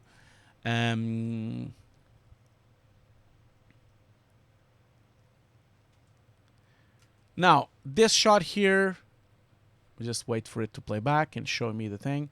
Again, I think you're exaggerating on the color correction. I think you're going too far with the color correction. You're going too far. It's really destroying the shot, and that's really not helping the shot, you know. Use roto paint in that shot. Okay, cool. Well, I need to like do a break real quick because it's been for too long. My legs are really hurting. I'll be right back. Okay, I'll finish your review right after the break. Okay. I'm sorry about that, but I do have a sciatica back problem. I have to get up every 45 minutes, and we've been on already for another hour. So I'll be right back, and we'll continue to review your showreel. Okay. So I'll be right back. Yeah, that's right. DJ Brazi has a point here. Signs or posters, public information. That is a creative feedback for sure, and I think you do have a point. Like, it's a bit weird that the signs that are for public transport would be replaced with COVID-19. It is a bit strange. I would like just like he says, like Brazi suggests. Maybe consider putting another sign, maybe, you know. Maybe consider that. I'll be right back. Let's do a break. Let's all stretch our legs, get some water, and I'll be right back, okay? I'll see you very soon, okay?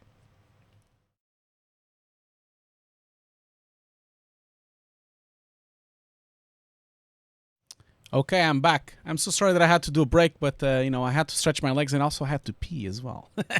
Thanks so much for being here anyway. So let's just wrap up your showreel review, okay? We're going to go to the questions in a minute. So I see that there's like a conversation on the chat here about the COVID-19 signs. I would really advise you to put something else. I would, because it's just a bit weird to have like signs replaced by that. But I'm really not going to give you like those kind of creative advices. I think, you know, if you want to have that, that's fine.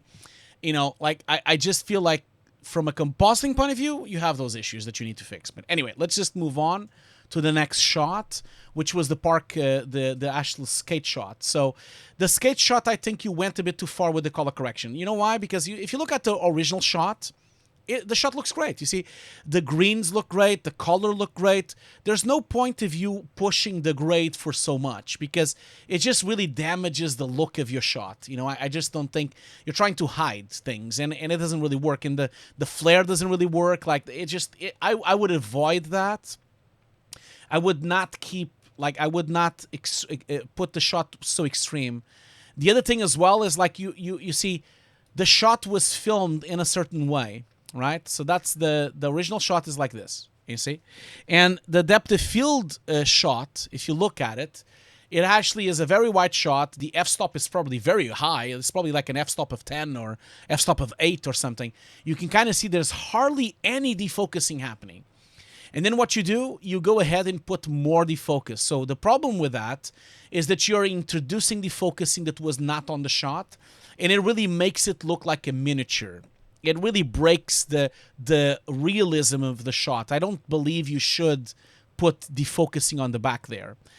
You know, I'm sure you did it to hide the CG problems because you see it happens here, but I don't think you should do that. The other thing as well, your CG needs more filtering. You see the anti-aliasation on the CG is really broken, you know, and also like this is a sun day, like it's basically sun all around the shot, and you can kind of see that the material on your tower here, it almost looks like almost looks like it has no material. You kind of need to work on this material. It shouldn't be so reflective. It shouldn't be so diffuse as well. The same goes for the statue. The statue is too simple. It has no detail. The stone doesn't have any texturing. I don't know, man. I just feel like you need to kind of need to either get better CG, more detailed, or you need to start integrating them in a better way. But I don't feel like this CG as it is right now that it works. You know, like this CG doesn't have enough quality. You basically are lacking texturing, you're lacking detail, you're lacking like the actual, even the model itself is too soft and too simple, you know. You need to kind of like get better models or get them re-rendered, I would advise you, you know. I think this shot really lost for that. Shadows from CG don't match. Yes, they don't match either, so that's correct as well. You know, if you look at the original shadows, if you look here closely, for example, you actually have the real shadows in the actual floor. They don't match. They're not the same level of blackness. Same goes for here as well. These shadows are not matching either. So the shadows have a lot of problems. This shot has a lot of problems. I would re-render the CG. You know, yeah, if it's an OBJ free from the net, I think you should avoid this because it's really low quality. So what I would advise you is maybe to enroll yourself on FX PhD or enroll yourself on an online course so that you can get footage, you know, because then you can get some CG, you can get some footage, because these models are not good enough and they're really bringing down the quality of your shot, you know. This shot again has the same problem as the first one. This smoke, I would remove it. The scale is wrong. It shouldn't really be here. It's not well integrated. And the speed and the frame rate is not correct either. You also have a huge problem with light wrapping on this character as well. So the character is not well integrated. There's like a lot of white edges. Do you show the original shot? No, you never show. This is a really long shot. It doesn't need to be this long, by the way. Yeah, so you see, your footage is really good. And then when you put in the CG, like when you put in the green screen, I'm assuming that's a green screen that you shot somewhere. You see, it shouldn't have so much light wrap. You shouldn't have so much white bouncing because there's no brightness behind. Light wrap only works when you have brightness behind. The same goes here. You see, it's a dark background. It shouldn't really bounce bright light. So you need to remove these. You need to remove these light wraps, or you need to shoot this again because the light direction is not even correct. Because you can kind of see the light hits the building from the right side, right, left side. So light is coming from the left side, and as you can see, the character, the light is coming from the right side. So you have light problems here. You cannot have one light direction on the asset and then another light direction on the actual character. So, oh, Andrew is gonna stream. Cool. Yeah, man. Don't worry, man. Andrew, I'm gonna raid you in about, I would say, in about an hour. I'll raid you. Thank you so much for leaving me as a viewer. But yeah, thank you so much, Andrew. I'll be right back. I'll raid you in about an hour once we finish. Okay. So yeah, so this is the major problem you have, light direction. You need to make sure the light direction matches. So that means the light direction on the person needs to match the light direction on the background. And then I would just skip this UFO. This just looks bonkers. I mean, I just don't even have. It doesn't look good. The materials don't look good. The CG rendering doesn't look good. It doesn't match the plate. It's very, yeah, for sure, it's not matching at all. So this shot has a lot of problems again. This shot, immediately when I saw it, I saw that you have a tracking issue. So your background is not correctly tracked with the foreground.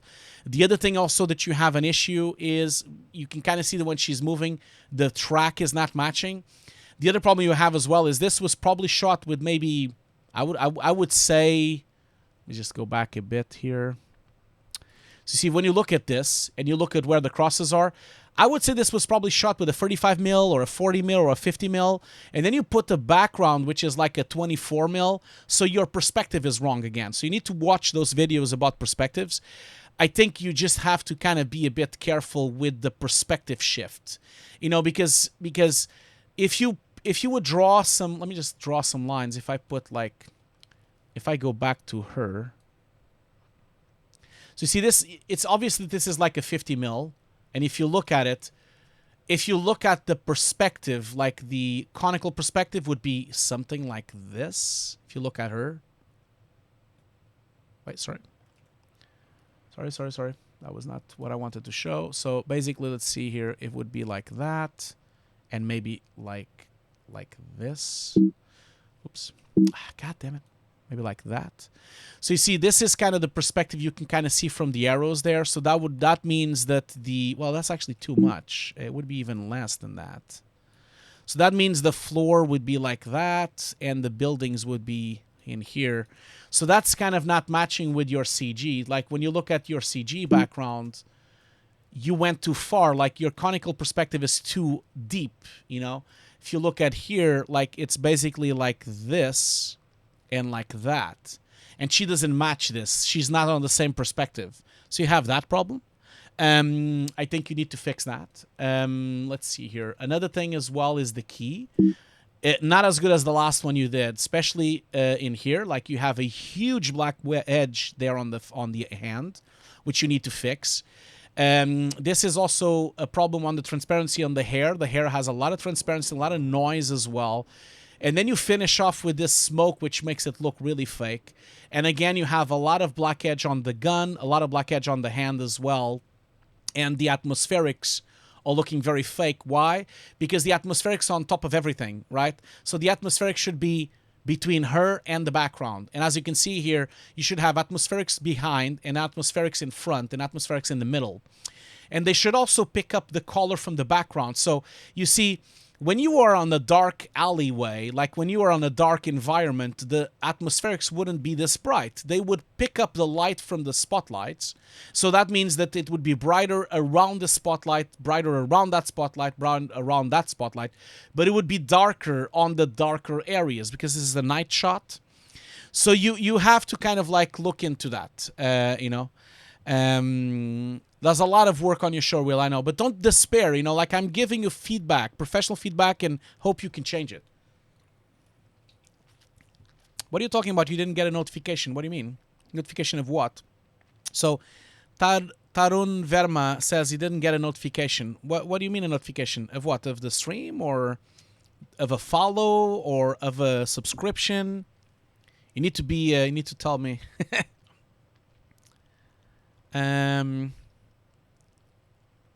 Yeah, so you see, I know that this is a bit like you're probably getting a bit down on yourself because this is a bit like overwhelming. I'm giving you so much what of the stream happening live? Well, yeah, I've been live for 2 hours and 11 minutes, man. I'm sorry. I'm sorry you didn't get a notification.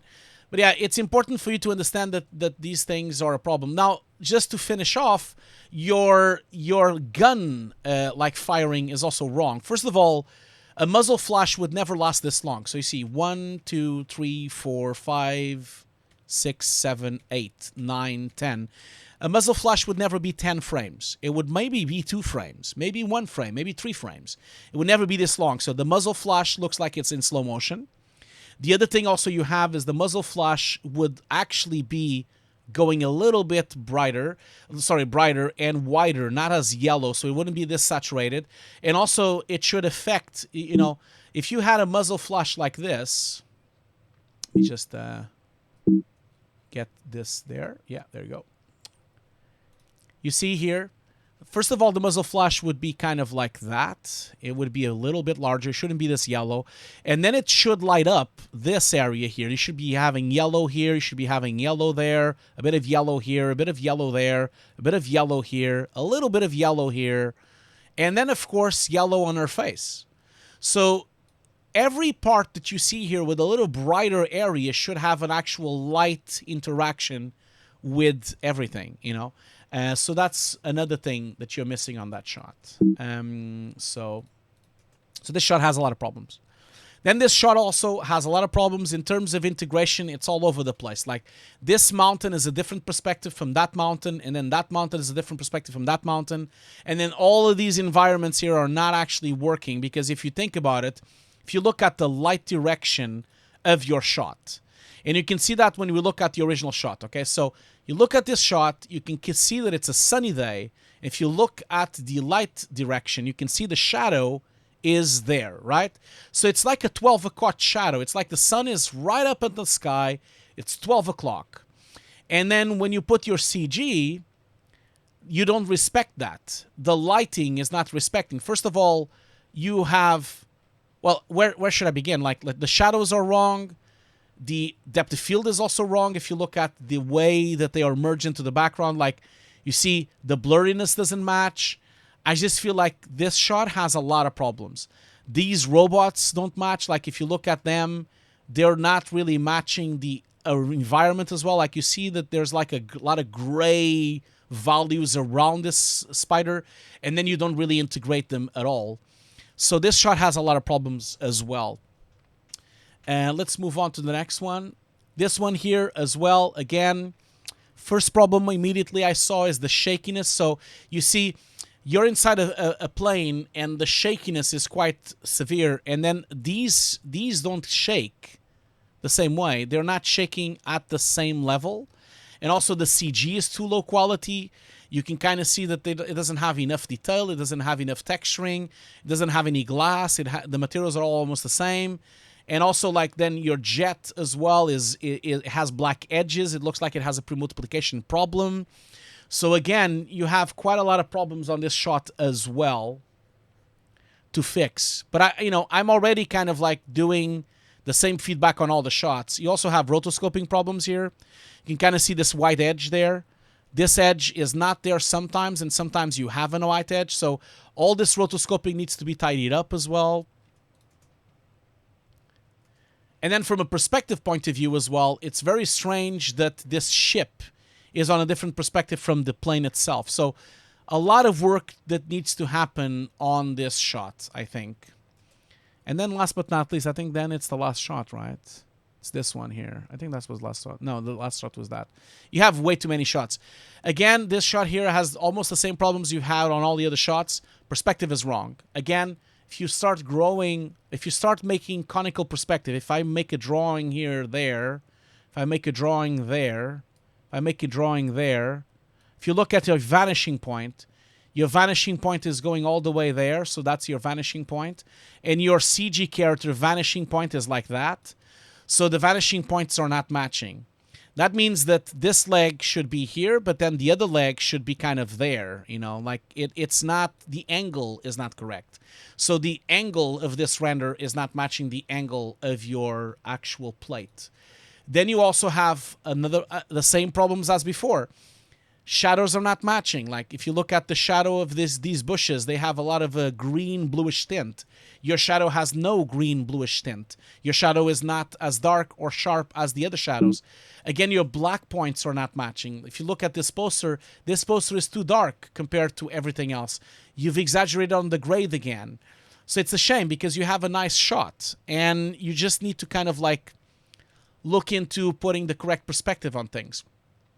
You know what? My biggest advice to you, you know what it would be? And I'm sure the chat can help you with this. Like, my biggest advice to you would be to stop putting all these CG on these plates. Because you have some good CG. Like that's the thing. Instead of putting all this CG, why don't you do compositing tasks? Because you said you wanted to be a compositor, right? If you want to be a compositor, you want to put compositing tasks. Compositing tasks could be, let's, for example, instead of putting all that CG, let's remove this lamp. Let's maybe paint out all these marks, Let's put other marks on the street, Maybe remove all these people from here. Maybe remove this bush from here. There's so many things you could do with this shot that could look really cool. Maybe replace the sky with another sky. You could just do like compositing tasks instead of putting so much effort on putting the wrong CG on the shot. I just think, and I don't even get started with this shot. This shot is the same problem again. First of all, you have, for me personally, you have a problem with this shot. I don't think you should have like someone stripping on the shot, because you never know who's going to watch your showreel, okay? And maybe someone that's going to watch your showreel, maybe they're sensitive to this. Maybe they don't like these kind of things. Maybe they will be a bit upset if you put these kind of things. And again, you're trying to put all these elements, they're not matching. Like this character, this hologram doesn't match. That doesn't match. The Netflix poster doesn't match. None of these objects are matching. And you have such a cool shot. Look at it. It's such a cool shot. I would recommend you to actually pick up this shot, remove all the CG, and just do compositing tasks. I'll give an example. Maybe remove a couple of cars. Maybe remove this bus. You know, maybe go ahead and completely change this poster. But don't touch the plate. You know, don't put color correction. Don't touch the actual look or integrity of the shot. Change all these posters, but don't change the actual plate. Make it exactly the same. Maybe clean up this tower, you know. Maybe clean up these towers. Maybe clean up this tower. Maybe clean up that tower. Maybe put a new poster here. But again, try to keep the integrity of the shot exactly as it is, you know. So that's the way. Yeah, remove all the cars. Removing all the cars would be a bit too much. Like I think, Mikhail, that's a lot of work, you know. Like I think it's a bit too much. You know, I just don't think I would appreciate to, like, because I think you're a bit too scattered. There's too much. You're doing too much stuff, you know. You're putting so much stuff on these shots, and you're really you're not focused, you know. You're putting too much stuff. Like, you're putting a grade which looks really wrong. Like, all these CG is not well integrated. You're putting really badly quality CG on the shot. You're putting fake depth of field. It almost looks like the shot is almost like an After Effects composite. I just don't think that you need to put all these things. You want to showcase your talent as a compositor. And as a compositor, the best thing you want to do is removal, wire removal, poster replacement, sky replacement, painting. Just make it look exactly as it is, but just replace stuff. So keep the grade, keep the look, don't change it, but just replace stuff. That would be my advice to you.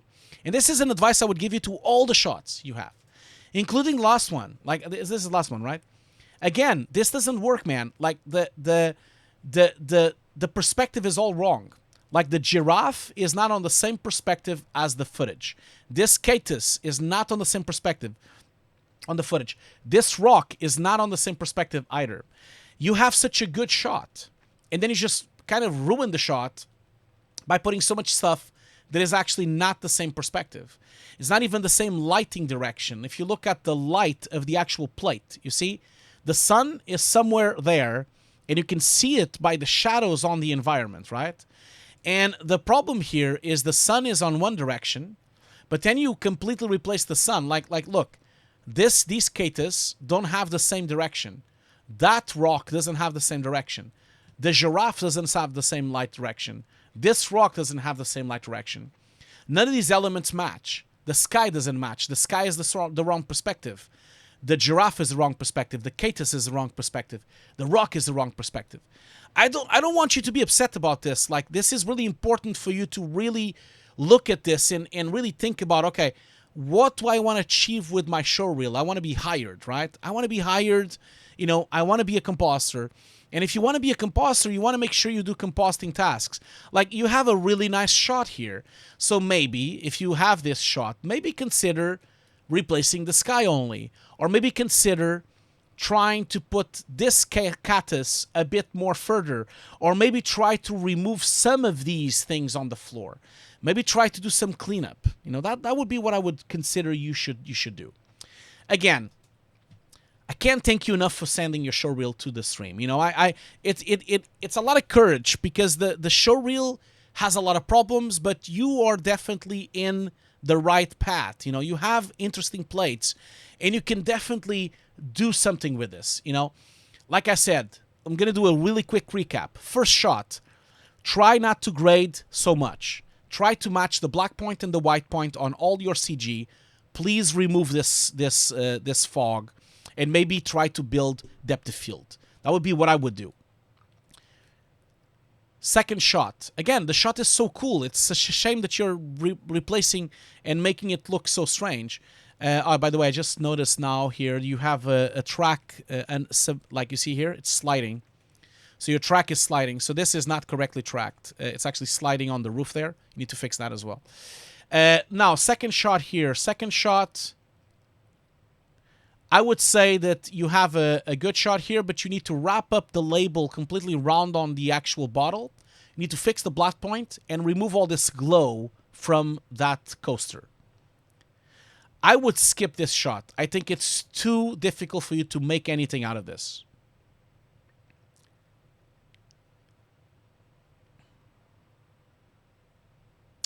I would definitely fix this shot by putting the correct perspective on the ring, put the correct perspective depth of field, and put the correct lighting direction. And then fix the spill suppression on the actual edges when it's motion blurred. Okay?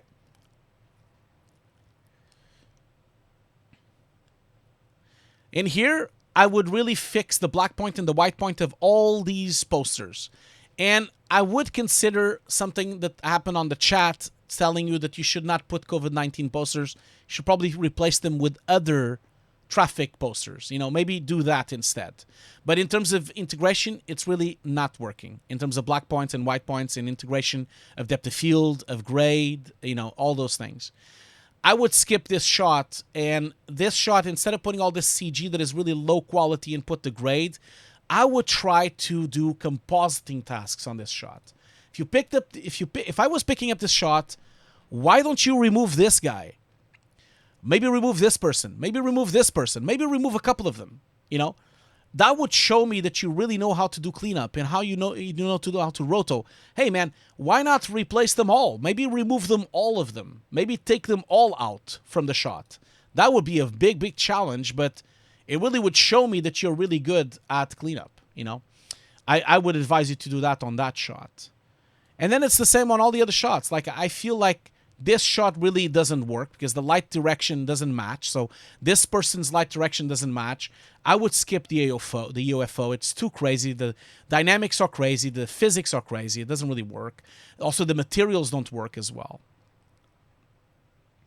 This one here is definitely salvageable. You just need to track it better, and the background needs to be the correct perspective. The only thing you need to do is to zoom in on the background, okay? Even if you would zoom in this much, it would already work better in terms of perspective. So instead of having this kind of really wide shot, why don't you zoom the background so you only see maybe this area, okay? So don't zoom her, of course. I'm talking about just the background. So if you would zoom and just view this that is inside this box and keep her where she is, it would probably match the 50 millimeter that this was shot with, okay?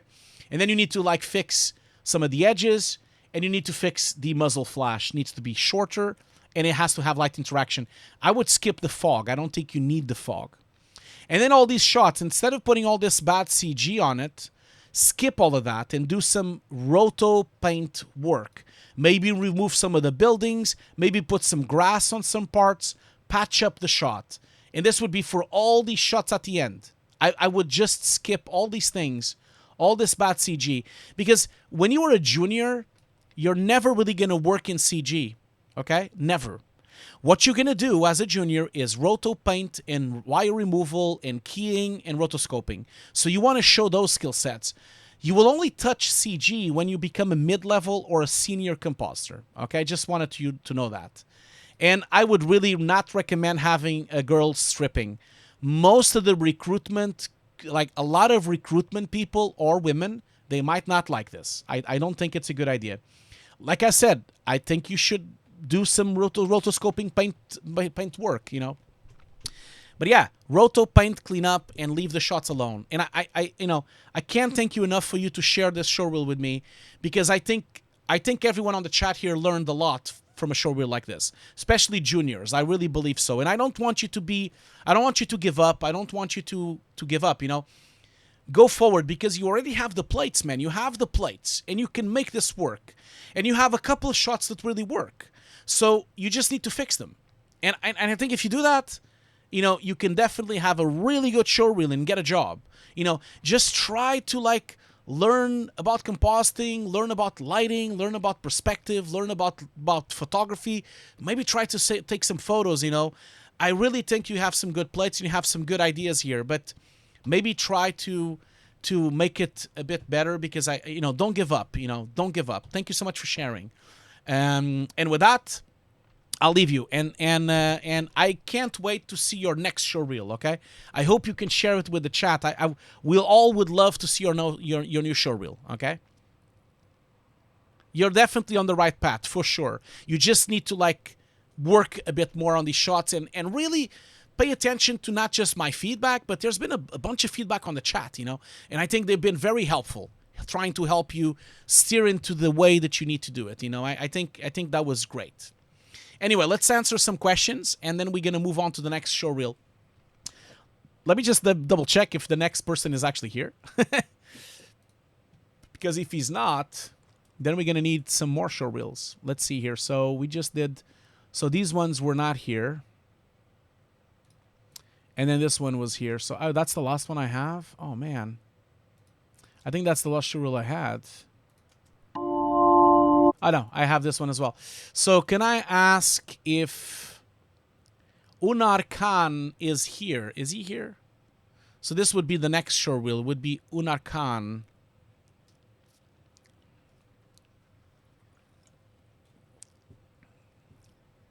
What do you mean you posted your shots? My shots? What, do you have some shots to be reviewed? Really? You posted some shots here. You want a showreel review from me? Is that what you're asking? Oh, he's not. Okay.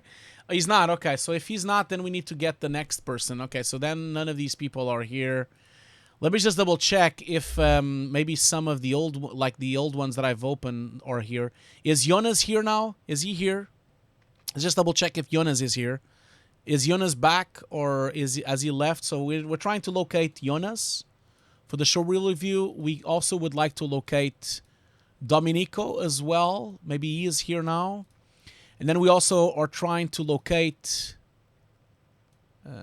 Alien Hand here as well. So we had 3 people that didn't show up.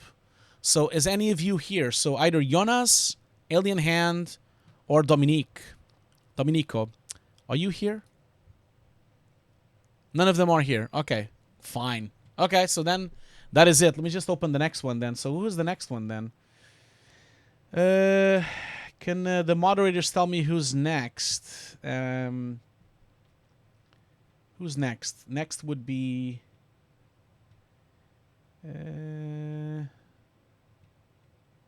would be Rise, right? Is it Rise then? I think it would be Rise. Just double check here.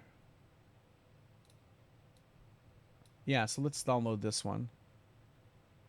Next left TT? What do you mean with that? Next left TT. I don't know what that means. I thought it was... Oh my god, I can't find anything. God damn it. This spreadsheet you guys are making is so confusing. I have no idea where to go. Who's next, man? Is it this one here? Is that the one that is next? Okay, fine. It's that one. Okay, fine. Then I'm right. Okay, so that would have been 6 then.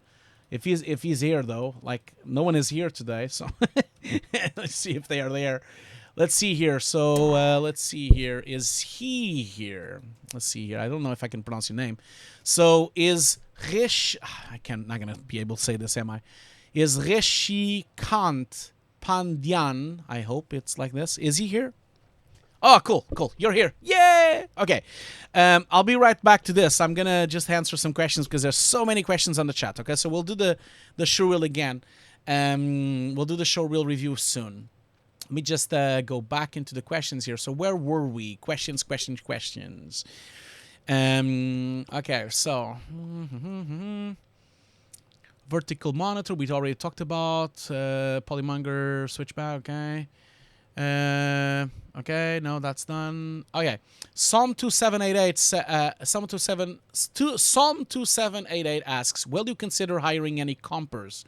You're talking about my company? Well, at the moment, I do hire people all the time. In fact, I have already hired. My company already hired a couple of people from the chat, including, like, for example, Loctolini worked with my team once at least. But unfortunately, right now, I have no work because, everything is paused. All my shoots were canceled. All my projects with Sony were canceled. All my projects with Five Dot Smoke were canceled. Everything is canceled. Everything is paused. I have no work right now. I do commercials, so there's really no work right now. Like that's why you see me on Twitch so much. So I don't really have any work right now. I only have my Twitch, YouTube channel, and things like that. So I guess me not working is your benefit, I guess. By the way, look at this. Like, we are 248 subscribers, so we just need to get to 256, and then we're going to give away one Nuke license of my course, okay? So we're going to give away one copy of my basic Nuke course from Kickstarter. Don't forget, if you have Amazon Prime, you can subscribe for free. And if you already have subscribed on Amazon Prime, don't forget you need to resubscribe manually. It doesn't subscribe automatically, okay? That's the thing. It doesn't subscribe automatically. Let's see here, more questions here. So yeah, I would consider hiring people, of course, if I had work. Rashput is asking, and by the way, Rashput, thank you so much for sending me that lovely message on email. Thank you so much for that. That really made my day. Thank you so much for that. That was lovely, and I'll answer you in a couple of days. Thank you so much for that. Anyway, so he asks, I've heard a lot of people hate James Cameron and Michael Bay from Hollywood Greatest Tricks documentaries. Do you agree with that?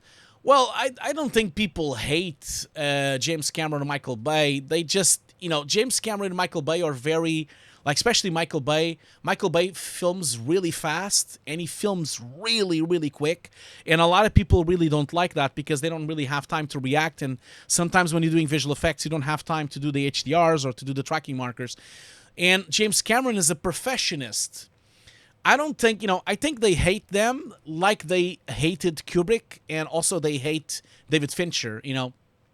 When you're doing really high-end projects, when you're doing really amazing films, it's difficult, because they're really wanting to do their best film, right? And it's difficult for you to consider, like, if you were doing a film, would you want to do the best work possible or not? Like, so they, of course, push the envelope, and that's why a lot of people hate them, but I don't think it's hate them. I think it's more like they don't like to be so pushed around. That I think it's more like that. Let's see here, another question here. A question from Polymonger. Okay. He's just like basically talking about, again, Corridor Crew. He just says, I agree. We're not asking you to do what Corridor Crew is doing. Just saying the CC team is just entertainment, watching, laugh, and forget. Yeah, you're right. They're very entertainment for sure. Paul X3D asks, hi Hugo, I'm going to buy the BenQ PD2700U monitor that you reviewed in one of your videos, but I'm not sure to understand how the sRGB color space work in addition to the HDR10 capability. Well, the SDR RGB means like the monitor has multiple color spaces, right? So if you're working for delivering on the web, you usually use sRGB. If you're delivering for commercials, you use Rexon 09. If you're delivering for HDR, then you need to change to HDR. That's how the monitor works. So you have to change the color space of the monitor so that it matches the delivery that you're trying to do. That's how it works. Normally, people work in sRGB. That's the point. And that monitor is 100% sRGB, which is good. It's not 100% HDR. Like, to have 100% HDR, you would have to pay like 20,000 pounds at least, So it's not as easy. Polymonger says, do I need a Pepsi? Yeah, I have a Pepsi. Rashput asks as well. Rashput asks, sorry I hurt you. I know. You didn't hurt me. You did not hurt me at all, man. I was not disrespectful. I was not upset about anything. I was not upset. If it sounded like that, you guys probably don't know me that well. So Rashput asks, by the way, have you tried After Effects Content Aware? I used it and it's the worst. And it's the worst. What could this kind of clean up? But many people appreciate it. What is your view? Well, my view is the content-aware plugin on After Effects doesn't really work. It always makes a smudge. It always makes a blur smudge. So I think it's really good for like really quick things, like if you're doing like a corporate video, or if you're doing like a really really short, like a local TV channel or something. It's fine for that, but not for real production, because it always leaves a blurry mess in the background. It never really works. I don't think the content-aware thing works at all, you know. Let's see here. Rasput is also saying, will we celebrate if we get 50,000 Twitch views on your stream? We will never get 50,000 views. That will never happen. Not even Ninja gets that. So that will never happen. I will never have 50,000 views ever. I can guarantee you. I can guarantee you, man. That will never happen. So Polymonger also asks, since we are on the topic of Nuke users, just curious how many tried Neutron. Well, Neutron, I mean, I don't know how many people tried Neutron. I have no idea, but I don't know. It's not used on production, so I have no idea. I don't even think anyone actually uses it for production at all. Never heard of that, so. Nicole is asking, has anyone seen Linus? Oh, yeah, I've seen that question. I've already asked. Jorgenat says, starting fresh today, would to learn Maya or Blender or something else?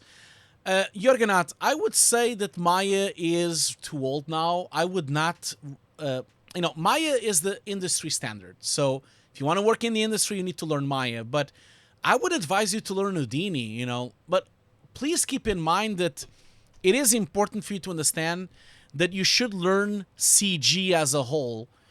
Learning the software is the easy part, okay? It's really the easy part. It's easy for you to learn the software, learn where to click. What is hard to learn is the methodologies, okay? It's like me, for example. Like, I've been working for 20 years, right? And I've used After Effects, I've used Fusion, I've used Shake, I've used Flame, I've used Nuke. All of them compositing applications. And, of course, I've composited in Photoshop as well. All the techniques that I know, like how to comp, light wrapping, all those kind of things. A little bit more to the right. Oh, thank you so much, Jay Lokaram. Jay Lokaram? A little bit more to the left. For the resubscription, 2 months. Thank you right. so much. Look at that, 249. We're only 7 subscribers left. Thank you so much. Thank you so much.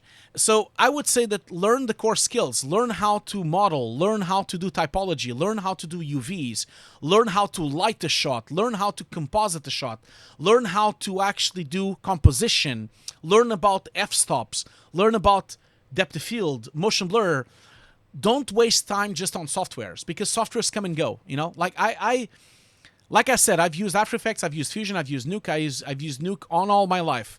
And I've went in and out of these softwares. And the crucial thing you need to know, so if you're asking me if you should learn Maya, Houdini, or Blender, if you want to work in the industry, in the film industry, you need to learn Maya and Houdini. If you want to work in independent industry, probably Blender is going to be fine. But if you learn Blender, it's not really going to be useful for you on the industry, because no one uses Blender in the industry, okay? In a company, no one uses Blender in an actual visual effects company. Not talking about small companies. I'm talking about big companies. That's what I'm talking about, okay? Anyway, I hope that answered the question. So Mikael asks, hi everyone, webinar was great. When will the video be released? Yeah, the video will be released in 2 weeks. I have a deal with BankU. I can only release the video in 2 weeks, so the video will be released. But you can still watch the webinar if you have the link, so you can just rewatch it as well. Psalm2788 says, has anyone used Kitbash 3D? Yeah, Kitbash 3D, you should really look into Agustin's streams. He was just here. Maybe the moderators can put it on the chat. He does Kitbash 3D, actually, on the streams. And Kitbash 3D is really the way that most companies do really complex CG shots. You can hear Andrew on the streams talking that all the time that on ILM they use Kitbash. They have their own Kitbash, of course. They don't use Kitbash 3D from the website. They have their own Kitbash. But Kitbash is a really great methodology for you to do complex scenes, for sure. Dwarf Marine asks, what if you played the classic Hugo's Desk music on the Showreel Reviews? Yeah, that's a good idea. I might do that. Dan Howard asks, any 3D object tracking in Nuke 12 or just camera? No, you can't do object tracking. You can do it on plugins, but you can't do it natively on Nuke 12, Dan. Unfortunately, that's not possible. CG Rockstar asks, I sometimes get confused as to what you mean by diffuse lighting, like very soft and large glow. Yeah, diffuse lighting, I mean when the light hits an object that is bright or reflective, and then it basically makes a bounce of halo. It makes like a halo diffuse around the objects. That's what I mean. Polymonger asks, quick question about the focus in Convolve. For some reason, Convolve seems more expensive and longer to generate. Do you Convolve against the focus? Yeah, I prefer to use Convolve because Convolve creates a better bokeh effect. But I actually would recommend you to use PG Bokeh. PG Bokeh is a plugin. It's the industry standard for depth of field. I would recommend you to do that instead, okay? Let's see here. Soma2788 is asking if you can post the webinar link. Yeah, sure, you can post whatever you want on the chat. I don't mind. I don't mind at all. You can post whatever you want. Let's see here. Tarun Verma 1229 asks, where can I go in detail with Vanishing Point? Well, there's a bunch of books that you can buy. So let me just show you here a book. I just recently saw this book. I haven't bought it yet. Let me just go to Amazon here real quick. And I think it's on my basket, I think, the book. I haven't bought it yet, but maybe look into that book. Let me just see. Yeah. This one here. No, was it this one? No, I don't think it was this one. This was Lenny that told me to buy it. I don't think it's this one. No. Sorry, I thought I had a book here, but it's not the book. But yeah, maybe look at... There was a YouTube video at some point that someone posted there. So maybe you can put there. George says PG Bokeh is a bit expensive. I don't think it's expensive at all, George. The quality you get from the depth of field is better than anything else. So I think it actually works really well. Especially it fully supports deep as well. Akam XP asks, what is the best source to learn perspective? Well, I don't really know what the best source is, Akam. I would say that perhaps maybe look on YouTube, and I would definitely buy a book about it, for sure. I'm not entirely sure what I would learn for perspective. I learned perspective at school, you know, like I have an art degree, I have a master's in art, and so I had geometry on school, and I learned geometry for years and years, you know.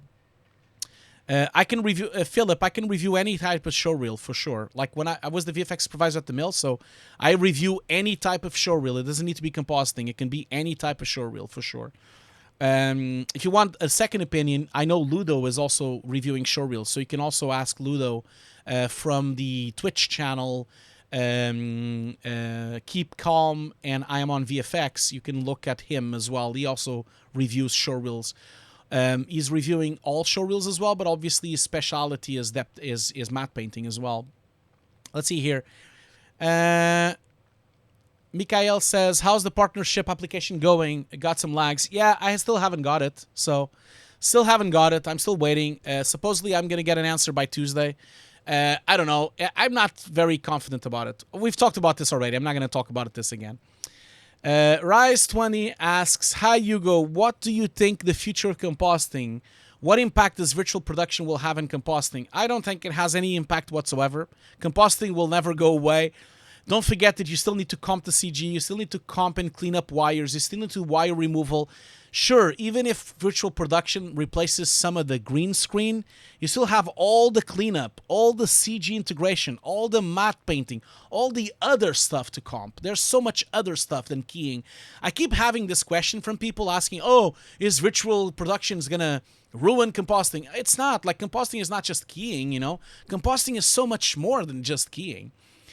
Philip asks, would it be essential to learn about AI as someone who is not in the industry yet? Yeah, I guess AI is definitely coming and is definitely important, but I don't know. I mean, it's difficult to learn AI. I mean, that's a big subject, man. I'm not sure it's an easy subject for you to learn, for sure, you know. Polymonger asks, have you done a full ACES pipeline?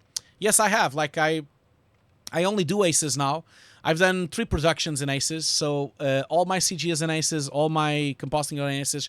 The footage is also done in Aces as well. Lenny is leaving in 15 minutes. Thank you so much for being a moderator, Lenny. Thank you so much for that.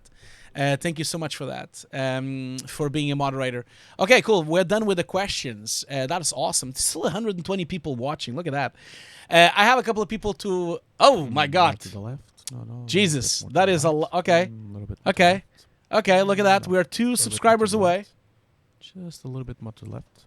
Just a little bit more to the right. Just a little bit more to the left. Thank you so much, Jorgenat. Just a bit more So to the right. Jorgenat just gifted 5 subs. Thank you so much for that, man. I'm going to put the clapping here. Thank you so much for that. So Jorgenat just offered 5 subs. Thank you so much for that. He offered 5 subs. He offered the sub Just a to little bit more to the left. S. Just a little bit more to the right. Jernuka. He offered the sub to little Nick bit more to the Lambert. left. Hi, Nick. Just a bit more to the Big right. friend of mine.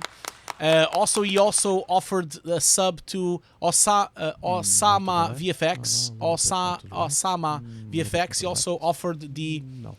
subscription right. to Just a little bit more to the Bisho left. Saman. Just And a he little bit offered more the to the right. subscription to Just a little bit Mr. more to the left. Tikui Just a bit as more to the well. right. Thank you so much for that. Thank you so much. We are only 2 subscriptions More to away. the left. So if anyone right. wants to do it, you can do it with Amazon Prime. It's completely for free. And don't forget, if you have Amazon Just a Prime, little bit more you to the need to left. repeat the subscription every Just a month. little It bit more to the doesn't right. continue the subscriptions every A little month. bit more to the left. But thank you so much, Just a bit Jorgenat. more Thank you to the so right. much for the gift, man. You are the man. Thank you so much for that. More to the left. No, Psalm 2788 says a webinar at the Foundry. Is that? Do you mean is it happening now? It's not happening now, is it? Just a little bit more to the right. Oh no, yeah, little that's bit an more to old the left. webinar. Yeah, Just a this bit is an more old to the webinar right. from Victor Paris. It's not like new at all. Like this webinar was actually filmed a year ago. I was at the FMX when I did it as well. So yeah, it's not new, by the way. It's a good webinar, but it's not new. It's a year old. Thank you so much, man. Thank you so much, Jorgenat. You're amazing. Thank you so much. Anyway, let's move on here. Thank you so much for all that. Yeah, just two away, man. Look at that. Okay, so we've been running for 3 hours. I still want to do another show reel, so we'll do one more show reel at least one more. We'll see how it goes. He's still here, so let's just okay.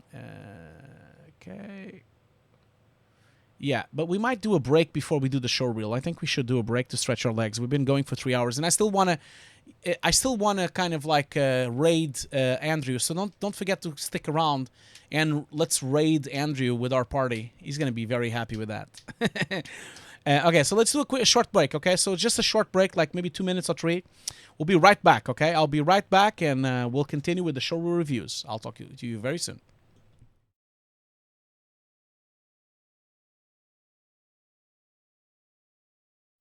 Okay, I'm back. I'm so sorry that took me a bit longer. I'm sorry about that. I had to do something, and it took me a little bit longer. I'm so sorry for this. Yeah, and thank you so much. Thank you so much, Ben, for that little notice that you sent me privately. Thank you so much for that. Much appreciated. I did not notice that. Thank you so much for that, man. Yeah, so I just wanted to before we jump into the show reel. I don't think we have any more questions. No, we don't. I don't think we have any more questions. Let's see here. Sajals is saying, by the way, Hugo channel on YouTube will replay on Twitch. That is, I'm not sure what you're talking about. I need to chew and check. I'm gonna just give a little shout out to one of our moderators before we move on. Oh my God, we are just More to the left. one subscribe. Look, we reached it. We just reached it. Look at this, 256. We just reached it. It's done. Just a little bit more to the It left. is done. Just a little bit more to the right. 256. We reached it. Just a little bit more to the Thank you left. so much, Just a bit more to the right. Creepuscolo for the subscription Prime. We got it. Look at that. More to the left. And another subscription. Matt's back. Little bit Matt's more to the back. Thank you so much for the subscription. Now we have 257. So we're definitely going to do the giveaway very soon, okay? We're going to do the giveaway very soon. So let's just... I was just about to give a shout out. So before I do a shout out, just wanted to let you know that our moderator, Sajels, has a Twitch channel. He's called Rockstar, CG Rockstar, and he's actually doing some really cool CG workshops right now. So he needs your help to grow the channel a bit. He's doing like a CG workshop where he's actually doing a car crash, you know. He's doing a full car crash from scratch, where he's modeling it, he's rigging the destruction, he's rigging the entire car, and then he's going to be doing lighting, he's going to be doing final rendering. It's going to be a full workshop. So make sure you go in and follow him, and make sure you see his streams. When do you do the streams? When is your schedule? Thank you. And by the way, thank you so much for the workshop. So make sure you go in and follow him. And then I can't mute this. Why can't I roll my... Okay, so for some reason I can't scroll now. My scroll wheel is stopped. Oh yeah, here we go.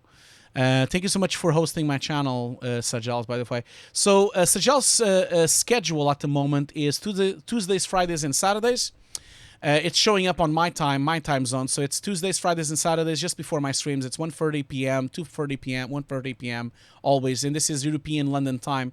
So he's going to be streaming in about 2 days. So yeah, go and support him, man. Go in and check his workshops, because they're really cool. Go and support him. Anyway, let's move on to the showreel. So now we're going to watch the showreel first, as you all know. We're going to first watch the showreel, and then after that, we're going to go through the feedback. Let's see here. So I'm going to put the full screen, and then we'll do the giveaway at the end, okay? So we'll do the giveaway after the showreel review. So I removed the sound, as I always do, because I don't want to be claimed on YouTube or on Twitch.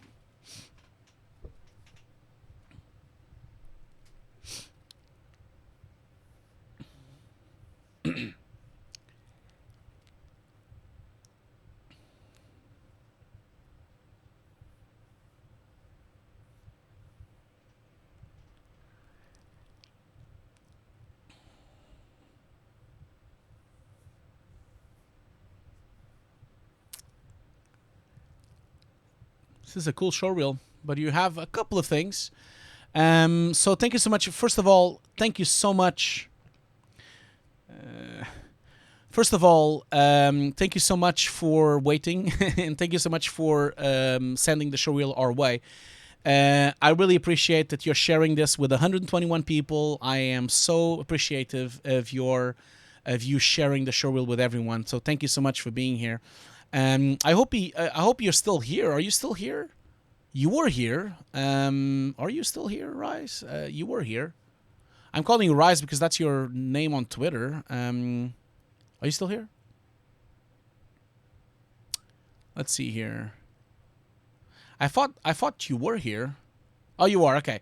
So Rash 20, I guess that would be pronounced your name. So I can't really pronounce your name. So Rishikhant. Rishikhant? Would it be like that? I'm so sorry if I'm mispronouncing your name. Anyway, thank you so much for sharing the showreel with everyone. So your showreel is really strong. I think you did a good job. If anything, I would say if you're going to send this as an application to a company, make sure you put your phone number and email, okay? Make sure you do that. Oh, by the way, I need to activate... I'm going to have to activate Nightbot, by the way, because if we're going to do a giveaway, I'm going to have to activate Nightbot. So forgive me for that, because I know Nightbot is a bit of a pain. So I'm going to activate Nightbot now. Is already activated, and so that we can do the giveaway. You already kind of know how this works. For the giveaway to work, we kind of need to... Let's see here. For the giveaway to work, you need to speak on the chat, and I'm going to put it for the next 15 minutes. So this is going to be for everyone, okay? Everyone is eligible for the free course. I'm going to keep the window open here so that anyone that speaks on the last 15 minutes will be eligible for... I already have 12 people eligible, so this is going well already. Well, anyway, let's keep on the showreel. So, first shot here, I think you did a great job with the keying. And especially because it's a tough key.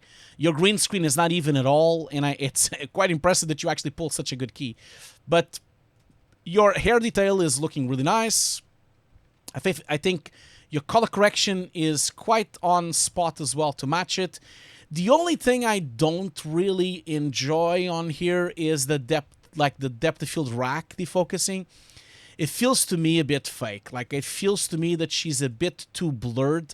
Like, she needs to have a more realistic bokeh depth of field going on, because at the moment you see everything is defocused, the background is defocused, the door is defocused, she's defocused, everything is defocused. So your rack defocus didn't really work, because it's almost like she was sharp. First of all, you start to defocus. Like, this doesn't look very real to me. Like, normally if you would have shot this with a camera, if you had a person in here, you would have had actually some kind of, this would be sharp, and this would be sharp, because it's living on the same depth as her, okay? So I think these two walls would be sharp, and maybe you would start seeing some defocusing maybe here. And then the background, I think it's a bit too defocused, okay? So I think you went too far with the defocusing going on there. And then, not only that, but I feel like you then, when you did your rack defocus, then you went a bit too far as well, because then when you do the rack, it's all sharp, and she's not with the correct defocus. But then also, at the end of the shot, everything is defocused. Her and the background. And no cinematographer would ever allow you to have a shot like that. That would never happen on production, okay?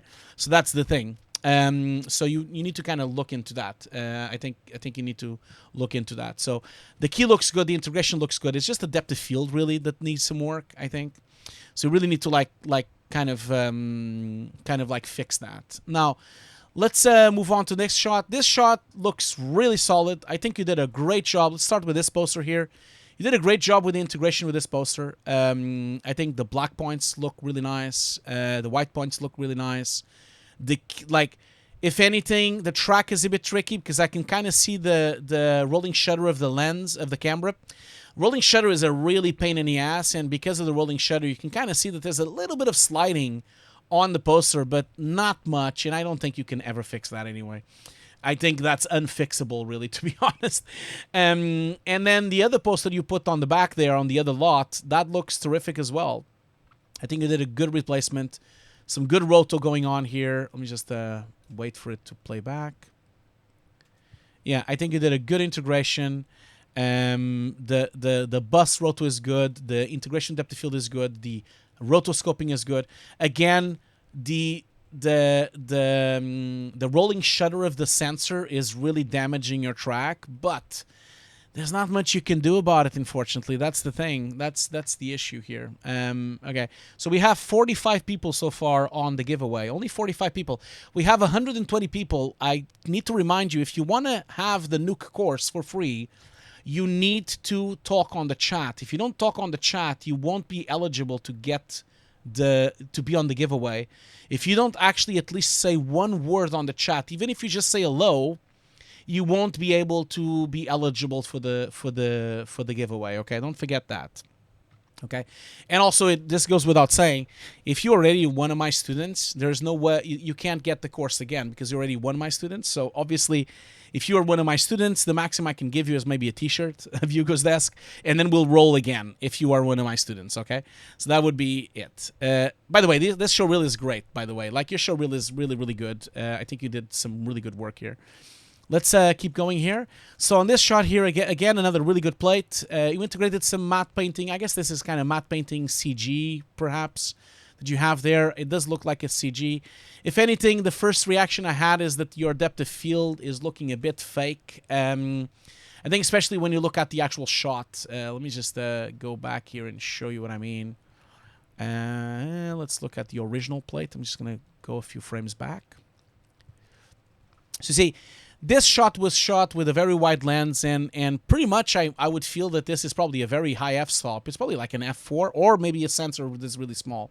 And if you look closely, the furthest object to the actual shot, you can kind of see that the depth of field is quite loose. You know, it's like really sharp. It almost has nothing. It almost it almost doesn't really have depth of field. It almost doesn't have any defocus whatsoever. And then when you put your CG, you're putting too much defocusing. If you look in here, you've put too much defocus on this building, and you put too much defocus on that building, and it doesn't really match the last building. So you see, this building here is actually closer than that building. And so, sorry, it's slightly on the, well, it's almost on the same path. And I think you can't have the depth of field. You can't have so much defocusing on this building and on that building. They need to match, and at the moment they don't. You see, this window is too sharp, and then this is too blurred. You just need to kind of make the CG sharper. I think that would really help.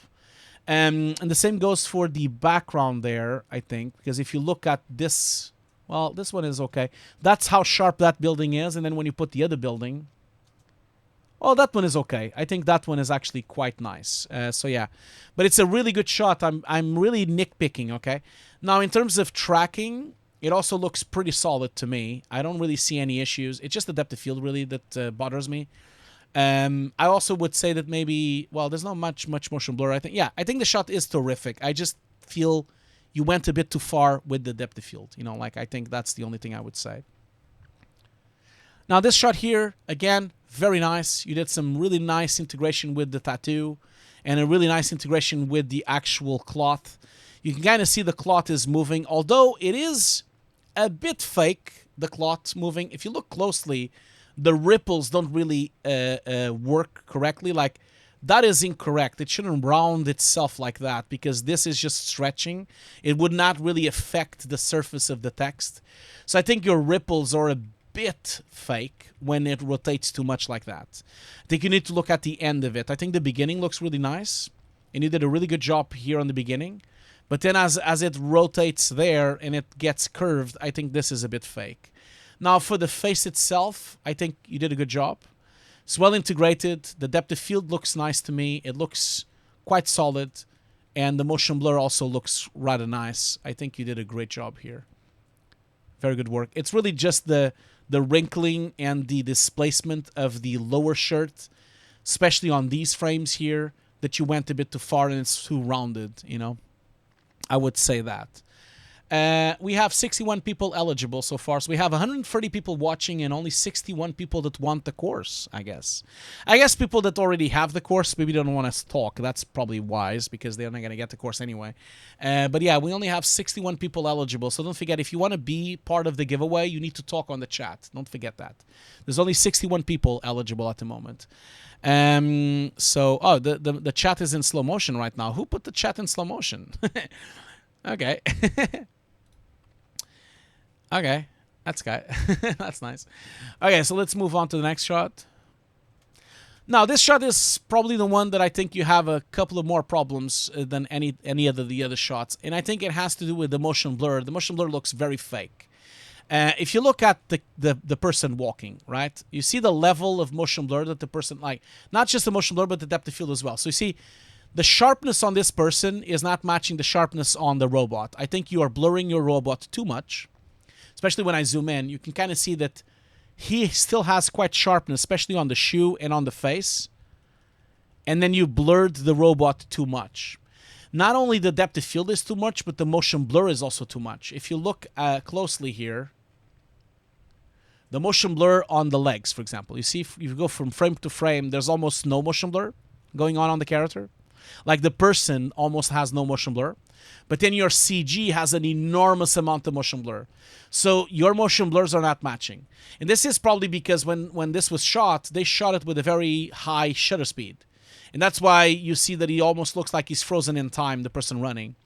And so your robot needs to match. You see, when I look at this leg moving from one frame to the other, your robot is streaking. The motion blurs are streaking, but then the leg is not. So your motion blur and depth of field is not matching.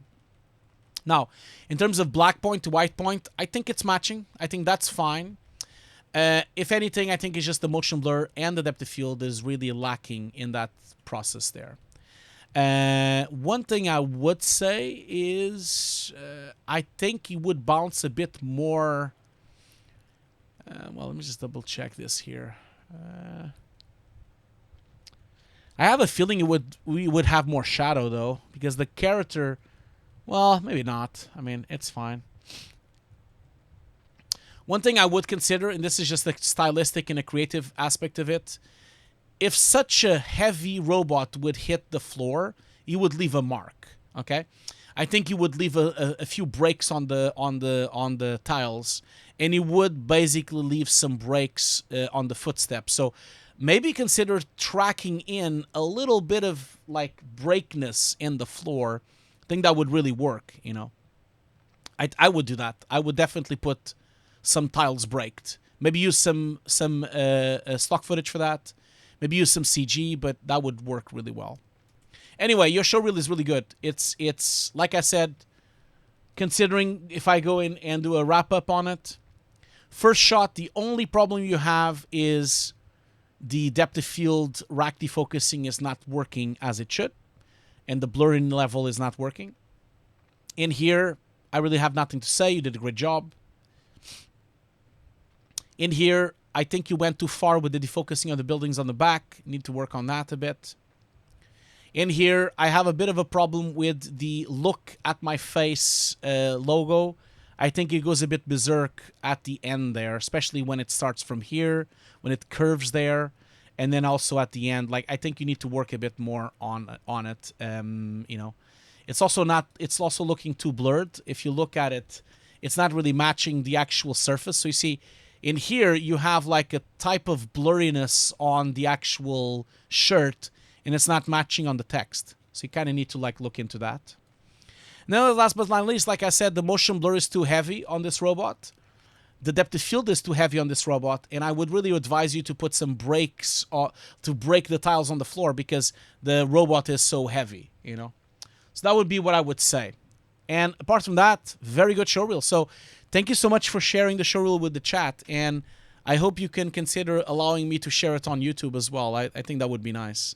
Anyway, I think Vic and the Virgin is saying about black points. I don't think the black points are wrong. I mean, yeah, maybe the robot could be a bit more contrasted for sure, but it's a bit hard to tell because it's a different type of material, but maybe just a little bit tad. Like if you look, like he does have a point. Vic and the Virgin has a point. Like there's like a little bit of black area here that you can see on the cloth of the runner. And I guess it should be blacker inside these areas here. So it's a bit lifted. It needs a bit of contrast. Basically, the blacks need to be a bit stronger. And so Vicken does have a point for sure. He does have a point for sure. Well, thank you so much for sharing this with me. And yeah, let's do the giveaway then. We have 75 people for the giveaway. Don't forget, if you want to be on the giveaway, make sure you chat on the chat. Otherwise, if you don't talk on the chat, I won't be able to put you on the giveaway. So, anyway, Mikhail is saying that he wants to review this. What is that? Ludo's challenge. Okay. Well, I'm not going to review anything else anymore, Mikhail. Did you do this to the Ludo's challenge? Let me just double check here. Where is it? So the chat in slow motion is a bit... oh, it's on Discord. Okay, I see. I need to kind of like go to Discord then and get it. We're just going to get the link for sure. Let's just look into this. What is that? Let's see here. Oh, it doesn't work though. What did I do wrong here? Oh, there you go. Is this your submission to Ludo's challenge? Is this a submission from... So this is Mikhail. Okay. Well, I think there's quite a lot of problems on this shot, by the way. So, are you gonna send this to Ludo tonight, or are you sending it to Ludo at some point? I guess Ludo will tell you even better than me, but there's quite a lot of issues on this shot. I'm gonna be really quick, okay? I'm gonna be really quick. Like, first of all, the grass doesn't really look good. Like, the grass looks too generic. It doesn't have breakup. There's no way grass would look so even. Like, you know, throughout the shot, all the grass looks exactly the same. And this is an apocalyptic shot. It looks to me like someone actually cut the grass, you know. And so the thing with this is like, yeah, it does also need some AO as well, yes, for sure. But it looks to me like someone has been cutting the grass, and it's too perfect. Like, this is an apocalyptic shot. The other thing as well is that if you had this thing on the back there, there would be some kind of atmospherics covering this. You would have some bloom, and you would have some glow as well, you know. And the depth of field as well, like this is too sharp. Like, for sure, you would have a little bit of the focus on the back there, a little bit of focus on on the bridge as well. So I would say those things. The other thing as well that I would say, if this is an apocalyptic scene, why is this lit up? Is there still electricity in the city? I like this. Keep calm and stay alive. It is pretty cool. Anyway, if you're gonna send it, like we can do this the next shot. Like we can do this on the next reviews. I'm not gonna do it right now, okay? Because we are running out of time and I need to kind of move on. We're gonna do the what we're gonna do now is we're gonna do the giveaway. So I have 65. I have 70 people for the giveaway. Okay, 70 people for the giveaway, and then after we do the giveaway, we're gonna raid Andrew's stream. Okay, that's what we're gonna do. So I want you to consider helping out Andrew here. Andrew is trying to become partner as well, just like me. He only has 85 people. He needs a lot more people. So Andrew is currently streaming some modeling. So we're gonna raid him. So please don't forget, when I raid him, you go to his channel. Don't forget to then go to his channel, not stay on my channel, okay? So we're gonna do the giveaways now, and then we're gonna raid Andrew here, okay? I hope he's sticking around for that. So let's do the giveaway now. Okay, giveaway. We have 75 people for the giveaway, so I'm gonna do the giveaway right now, okay? So I'm gonna do it on 5, okay? So doing it on 5. So that's 5. 4. Could the mods please remove the slow motion on the chat, please? I don't want to have the slow motion now. Could we remove the slow motion? How do I do that? Can I remove it? Where's the slow motion? Yeah, could we remove the slow shot? Was it Giles that put it in, or George or something? Someone put the slow motion on the chat. Okay, cool. Thank you so much. Yeah, because I want to make sure everyone is eligible. So guys, come on, talk. Say hello on the chat. So I have all the eligibles for the we have now 65 people only, so we should have more people. We have 120 people talking, so we should have more people talking on the chat. Otherwise, there's only 65 people eligible for it. So okay, cool. The chat is out of control. Okay, so I'm gonna do this now. We have 75 people for the giveaway, so I'm gonna do it on 5. Okay, so 5, 4, 3, 2, 1, and I'm gonna roll it now. Roll it. So Bondel 18 won the actual giveaway. So Bondel 18, are you a student of mine already? Are you a student of mine already? So are you one of my students? So the winner is Bondel 18. Are you one of my students? Could you tell me? Can you tell me that? Where are you? Are you not here? Are you here? Come on, talk to the chat, man. You're not here then, I guess. I guess you're not. Okay. Are you not on the chat? Then you won, but you didn't win, I guess. Because if you're not here, you're not going to get it. Bondel, if you don't say anything, I'm not going to give you. I'm going to do it again, okay? You have to be here. So just say something. Maybe Nightbot doesn't allow him to talk more. Could be that. I know Nightbot is a bit of a pain if you talk too much in a row. I know if you do a lot of messages in a row, Nightbot could be a bit of a pain. Could the chat please stop talking so we can get him some time for him to say something, because he needs to he probably needs to wait for you know, for the Nightbot, because Nightbot is a bit of a pain, you know.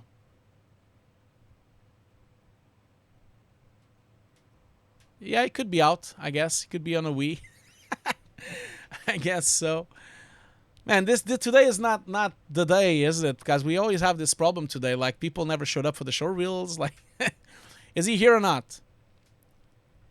Everyone stop. Yes, please. Everyone stop talking on the chat so I can see if he's here. I'm going to remove Nightbot as well, okay? So I'm going to remove Nightbot for a while. I just need to know if you are one of my students, if I need to roll again, or if you are not one of my students. So that's the thing I need to know. Trying to reach me on Discord. Okay, fine. I'm going to remove the Nightbot because Nightbot is a pain. So let's see here. Okay, so yeah, easier. Okay, won the giveaway. Okay, yeah, it's because, yeah, I removed Nightbot. So, Bondel, are you one of my students? This is funny. So, Bondel actually was asking me if he could sign up to my course. Wasn't he? Contacting you through here, wondering if you're able to be my student. So, actually wanted to be one of my students. Yeah, you talked to me on Discord. Are you not on Twitch anymore? Is that what's happening? Because you're talking to me on Discord. You got timed out? Okay, cool. I see. But, you know, say something on the chat as well. People would love to talk to you and say, just refresh the window because you've been removed on timeout already because Nightbot is not joining the chat anymore. So if you return to Twitch chat, you'll be able to talk if you refresh your page, okay? Because Nightbot is not on the chat anymore, okay? I removed them from Nightbot. Yeah, that's the thing. Like you need to return. Like if you return, you'll be not timed out because Nightbot is not on the chat anymore. Well, anyway, everyone is sending you congratulations anyway, okay? So congratulations. You're not one of my 6 minutes, okay? You got time out because of 6 minutes? I don't understand why. That's a bit weird. Why were you time out for 6 minutes? I never seen that before. That is new to me. Never seen that before. Okay. Well, anyway, Bondel 18, you're not my student, so congratulations.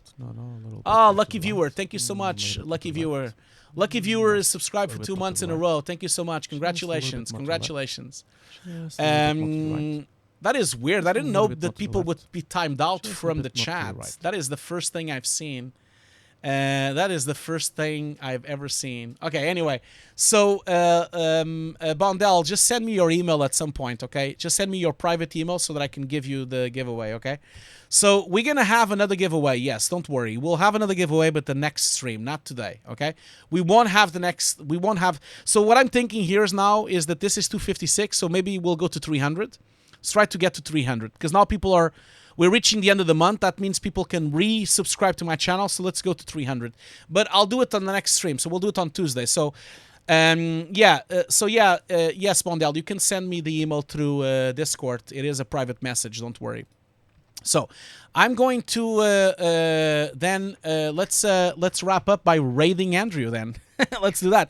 So again, thank you so much for being here. Thank you so much for the showreel submissions. We're going to be back on the stream on Tuesday, okay? Don't forget, Tuesday, we're going to continue with our showreel reviews. I will tell everyone on the social media as well.